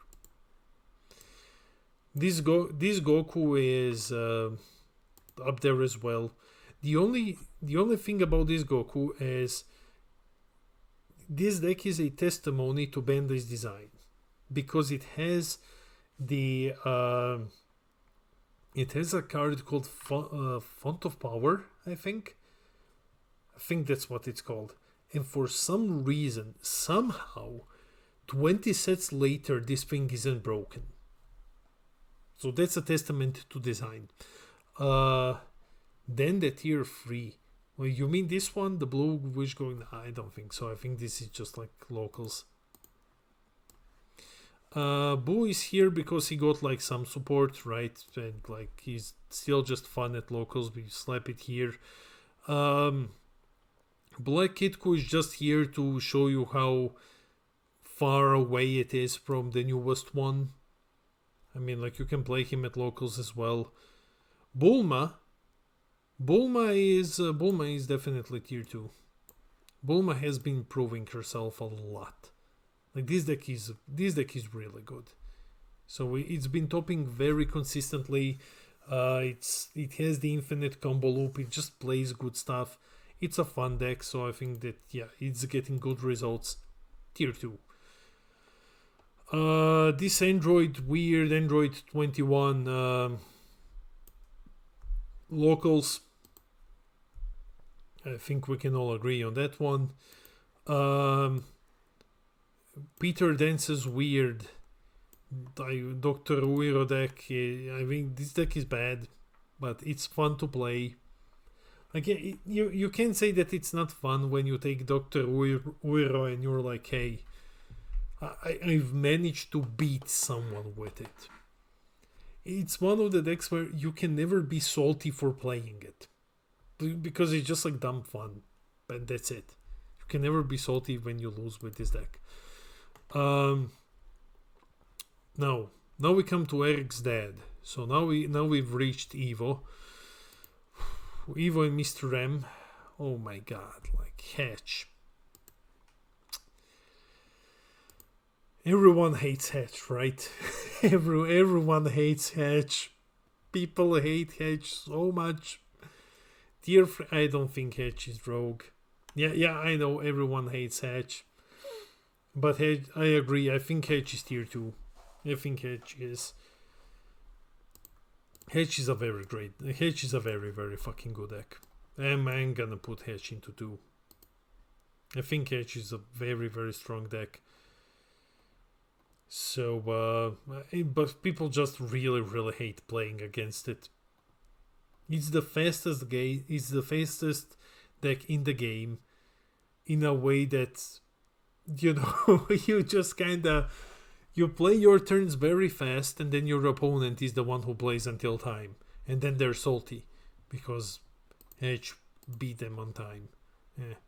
Cooler Mill. So out of all the mill decks, Cooler Mill is the best one.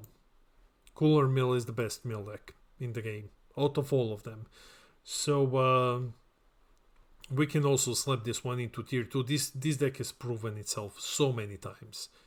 It has proven itself so many times. There's no debate that this thing is tier 2. So Black Boo is tier 4. It's a locals deck. I put it here because Eamon played it. I have the deck list somewhere. I need to show it to you. I have it in my deck data. It's cool. Like, it's a fun deck to play. I desperately wish this deck got some support. If only it got support, man. Come on. Invoker is tier 7, tier 8.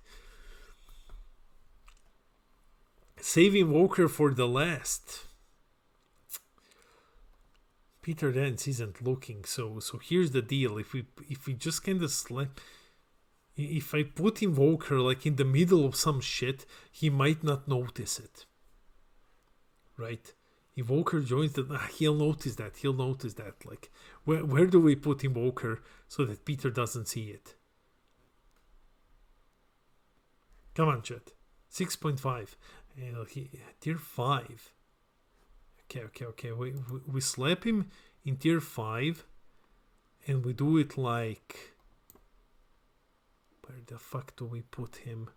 Like, we try to disguise him with other colors, right? We do like... We make it so that he's not easily noticeable. Okay, cool. We put it here. Middle of 4. Actually, middle of 4. That's right. Like, we do like... You know, man. Like, we do it like this. There we go. He will never see it. So, Invoker is gonna be good later. But Invoker is just kind of best now. So, let's go. I don't know why the fuck is he here. Just throw him here. Blue Beerus. Okay, the best ramp deck in the game. I think Beerus is... I want to put Beerus into Rogue. I think he's better than locals. I think the ramp is like okay, but it's not higher than 3. I think it's just Rogue. It's the best ramp deck in the game. It has a cool win con. If it snowballs, it really snowballs. But like, that's about it, right? This shit is like here. Yeah, this is another. You can take it to locals. You can have fun with it. Android 16 is also here. Take it to locals and enjoy. TN also didn't gain anything. Same thing. Now we get to the deck that I was swearing is very good. I still think that this deck is very fucking good. Especially now you can play Gogeta in it as well. So you rip 2 more. So I need to put like double the animation of Android 13 kicking Goku in the nuts. So if you want a hand destruction deck, I still gonna claim that there is no faster hand destruction deck in the game than this one. Nothing is faster when it comes to hand destruction than this shit. So, but like, I think that it's still here. It's a yellow Android. I can't in good faith. I need to try it out with Gogeta. I really want to put it here. I think that like, I really want to put this thing here.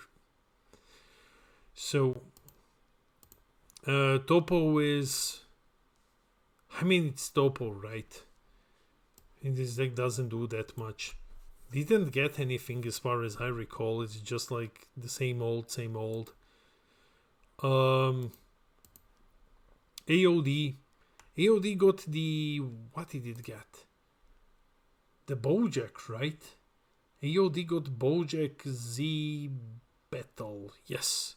The Bojack Z Battle card. That's cool. It takes it from trash into locals. That's nice. SS4 Bardock. Let's hear it, chat. I need your help with this one. Tier 2. Tier 3. I don't think it's tier 2. Tier 3 I might be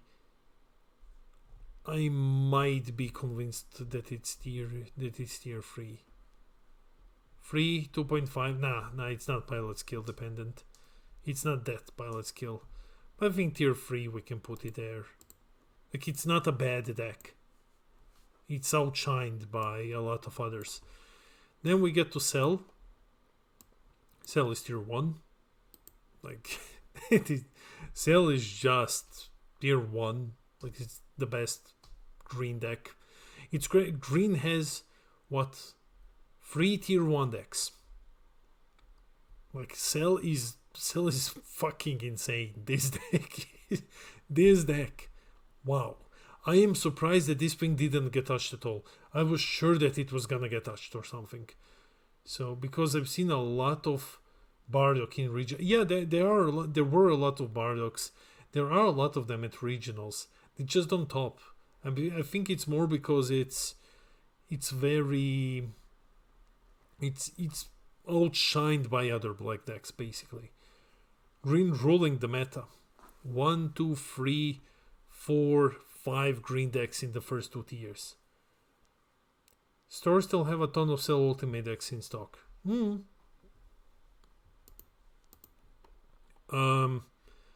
Goku Black is in tier 2.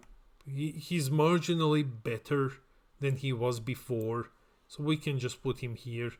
Black Broly, I'm going to argue that it's gonna be more hard. Nah, it's gonna be like here. I'm going to argue that Black Broly is rogue. So I'm gonna argue that this thing is rogue, simply because it hasn't topped, right? I think it has, but it has the weird I kill you on turn 2 build if you just let this happen. So it is RNG dependent, but it can randomly beat anything. That's why I'm thinking that it's like maybe tier 3. Like that's what I would call a rogue deck, right? Like it can randomly just beat you more consistently than the Exodia one. So I think it's okay that we put him here. Do you have a Black Broly list not on hand? I have built it, but I'm not happiest with it. Miracle Strike Gogeta remains in locals, even with new support. Janemba goes... I think Janemba goes into the rogue tier. Broccoli soup rice. I think Janemba goes into rogue. It's better than Black Sin. It's better than Black Sin. It's not better than Cooler, so we can put it in rogue, right? Mill will always be good. Yeah. It's the second best Mill deck. Ramp Gogeta is here. Broly Surge. I'm gonna let you chat handle this one. Broly Surge. I hear that it's good. I hear that it's like rogue at least. So I haven't played the deck at all. So I saw some results. I saw it top here and there. Didn't win anything. Broly Surge is using the Trunks core at the moment, so rogue. Okay, sure, we can do that. Goes into rogue. Kefla Surge goes into the trash where it belongs. This deck is complete. This deck is complete shit. I am shocked that Bandai is so allergic to just giving this stupid thing something. Just give the Kefla deck something. Give it something that draws. Come on, please. It's been like, no. Soul Striker. Soul Striker, I want to say the Soul Striker is rogue. Like, it's a deck that has to be good, right? Like, it has to be good, man. Like, I don't know. I haven't seen it in a long while. I'm tempted to put him into rogue. Yeah, I'm tempted. Yeah, rogue is okay. Reddit is unfortunately locals. If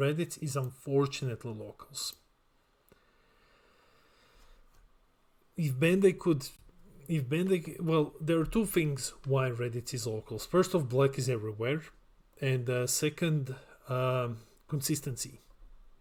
Like, this deck needs a consistency piece. It needs something to get that one cost out so that you can start drawing like mad. Otherwise, it just kind of falls apart. So it needs that very, very desperately. This thing, I'm going to put into locals. I don't think that it is as bad as we all might think it is, but I don't really think that it's better than locals. So I think it's one of those decks when this Vegeta was revealed, everyone thought it was crazy. Then Bandai said like, hey, actually you don't just hard plus, you need to like discard a card. And then everyone else was like, man, this is dog shit. Because of that, like, Gogeta is better. So I don't think that this deck got enough time to shine or to try to do anything. I'm gonna put him into locals. 7Ku, I think we can put this one in rogue. It's an okay ramp deck. Like, it's the second best ramp deck. We can put him here. He has some tops. He did top like a couple of times here and there. Yeah, he topped Play TCG's event recently. So it's an okay deck. Magenta is, well, Magenta is tier 0, obviously. It's tier 0. So next, what we have Babidi. I would put this one into locals. It's not a bad deck. It's cool. It's fun. Have fun playing it. It can get some good results. I think that's about it. Cellmax, unfortunately, I would put this one here as well. I mean, Cellmax is like, surprised they haven't banned Magenta yet. I know. You can play AOD Bojack card. Yeah, I think that can be a good case. We can put him like here. Cellmax is unfortunately somehow still bad. Playing Magenta at my locals and I was surprised how good it was. Yeah, Magenta is good. If people don't know what you're doing, Magenta is very good. Cellmax should have been higher. But like, the deck just doesn't do anything. It has explosive dance, it has negs out the ass, like it has like everything that it needs to be a good deck, and yeah. I'm gonna put it up anyway. Nepa is locals. It's better than Reddit's, which is funny. Nepa is better than Reddit's. You want to sacrifice seeing if any card will play Sparking Zero.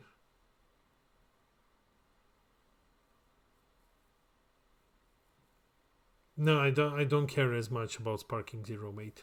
Like, I'm gonna play it, but I don't care as much. So, I don't like 3D. I didn't never play. I never had a PlayStation. I've always had a PC. so I didn't get to play the old Budokai games. I played them a bit.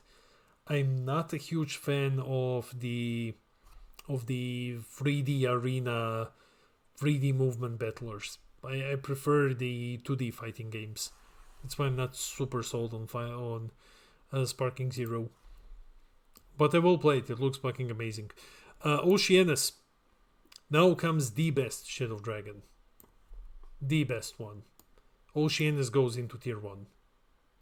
Oceanus goes into... No, Oceanus is tier 1. Oceanus is fucking insane.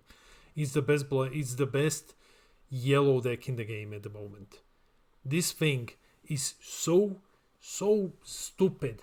And I'm gonna show you why. Where is it? Fuck glare. Here you go. I bought a bunch of them. This dude. The 4-cost Nuova. This deck is so stupid good. It's so fucking stupid good. It's not even funny what ungodly shit this deck can do to you. Here's the basic play. Oceanus does the same as Nuova does. He plays a 4-cost, but he doesn't play it with skills negated. And then you play the Promo Nuova, right? Promo Nuova says when he enters, choose up to one of your Ice Shenrons from your deck, hand, or drop and play it. You play the 8-cost. So for 1 energy, you just play this guy. You use your Oceanus ability. You play the 4-cost. You immediately play the 8-cost Ice Shenron. You freeze something. Then you pay 1. You evolve the 8-cost Nuova on top of Nuova. You draw 2 cards. You just got 2 30Ks. You froze one of your opponent's things. And then the 8-cost Nuova is a dual attacker. And then you give it barrier with the Z Unison. Oceanus is insane. Oceanus is... Then you have the semi-infinite loop with the 4-cost Oceanus and the anniversary box one, where you can just keep repeating getting the 4-cost one. You have the new promo 4-cost, which allows you to now play the 8-cost Oceanus as well in the deck. This deck is insane. This deck is batshit insane. Maybe is locals. It can randomly win you some games. SSB Vegito starter is in locals as well. Racist Frieza is in locals as well, because Bandai doesn't want to give random hand destruction support for some reason. Sure. Vegex. I would put Vegex in Rogue. I would put Vegex in Rogue at least. So, I don't know why everyone's sleeping on Vegex. I think Mikey said it well. It's like SS4 Vegito, but better. So, but Vegex is at least Rogue. It does everything that Vegito does. It does everything that Black Saiyans do anyway. This thing, SS3 Masked, I think it's at locals. It's a cool deck. It's a very fun deck to play. Pan.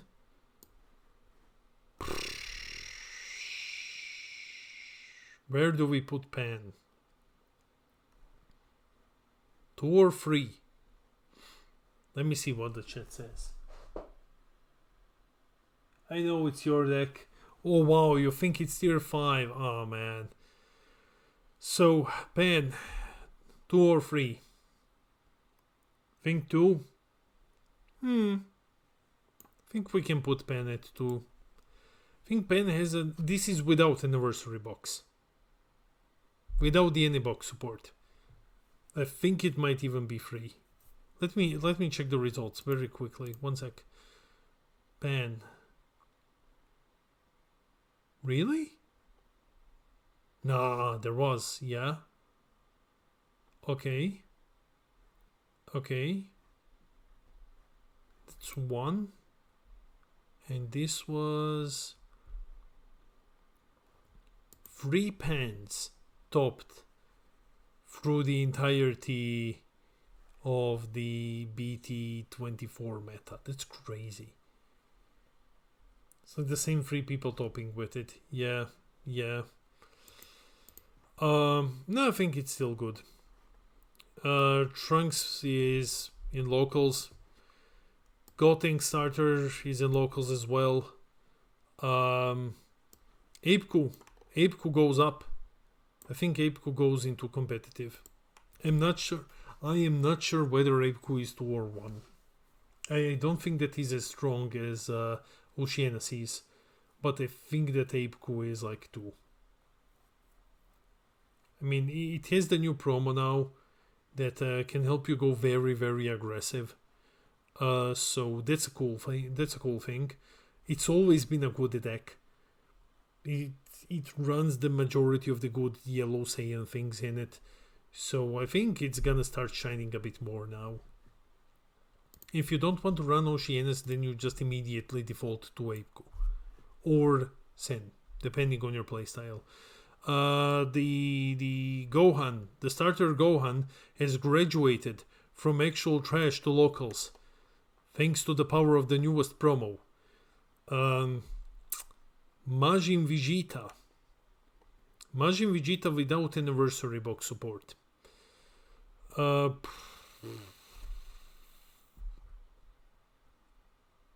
think we can go free with Majin.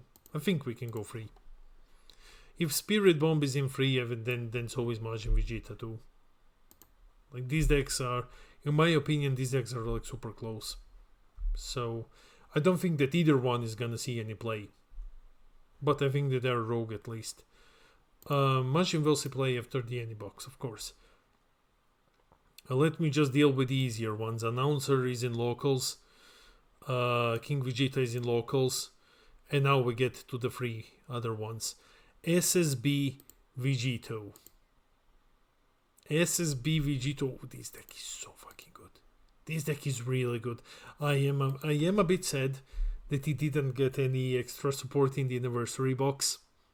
I feel a bit baited that we didn't get extra support in the any box for Vegito. But sure. I think Vegito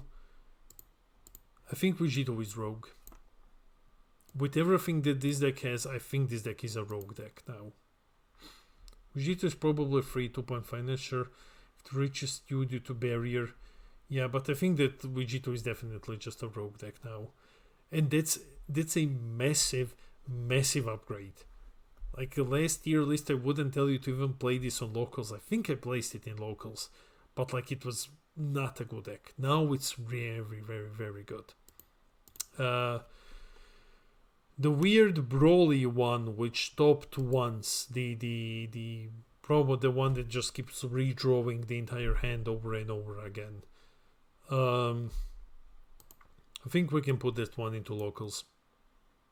Like, it topped only once ever, right? Let me just see. The weird Broly one. Yeah, it topped once and that's about it, right? Yeah, Jonathan did very good with it. I think it's locals. It can sneak in. It's a good deck. It's just outdated. And the last one, the easiest one, Expert 2.5. It's another one of those like extreme pilot skill decks where it's not even that good if you're an exceptionally good pilot. Like, but it's a very, very difficult one to play. So I think we can put it in 2.5. Anyways, this is what the tier list is gonna look like. So tier 0 is Kid Ku and Magenta. And then tier 1, we have what? 1, 2, 3, 4, 5, 6, 7, 8 decks in tier 1. Think that's pretty healthy. All colors are represented here. No, red isn't. Well, red has a tier 0 deck. So tier 2 is pretty healthy, I would say. 2.5 is the same as always. We have a lot of rogue decks this time around. So, yeah, and then you have a bunch of locals. Shit. So, anyways, yeah, guys, that is the tier list. I will be uploading this tomorrow to the channel. But if you want to rewatch the VOD, it's gonna be accessible immediately.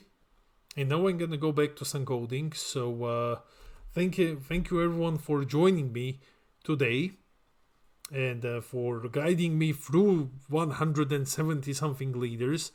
Let's see if our powers combined got this thing correctly this time around. Probably missed something, right? We probably missed something. I probably did. I'm just using chat as a scapegoat. Anyways, thank you for joining me today, and I'll see you when I'm gonna see you. I'm gonna see you in a video tomorrow.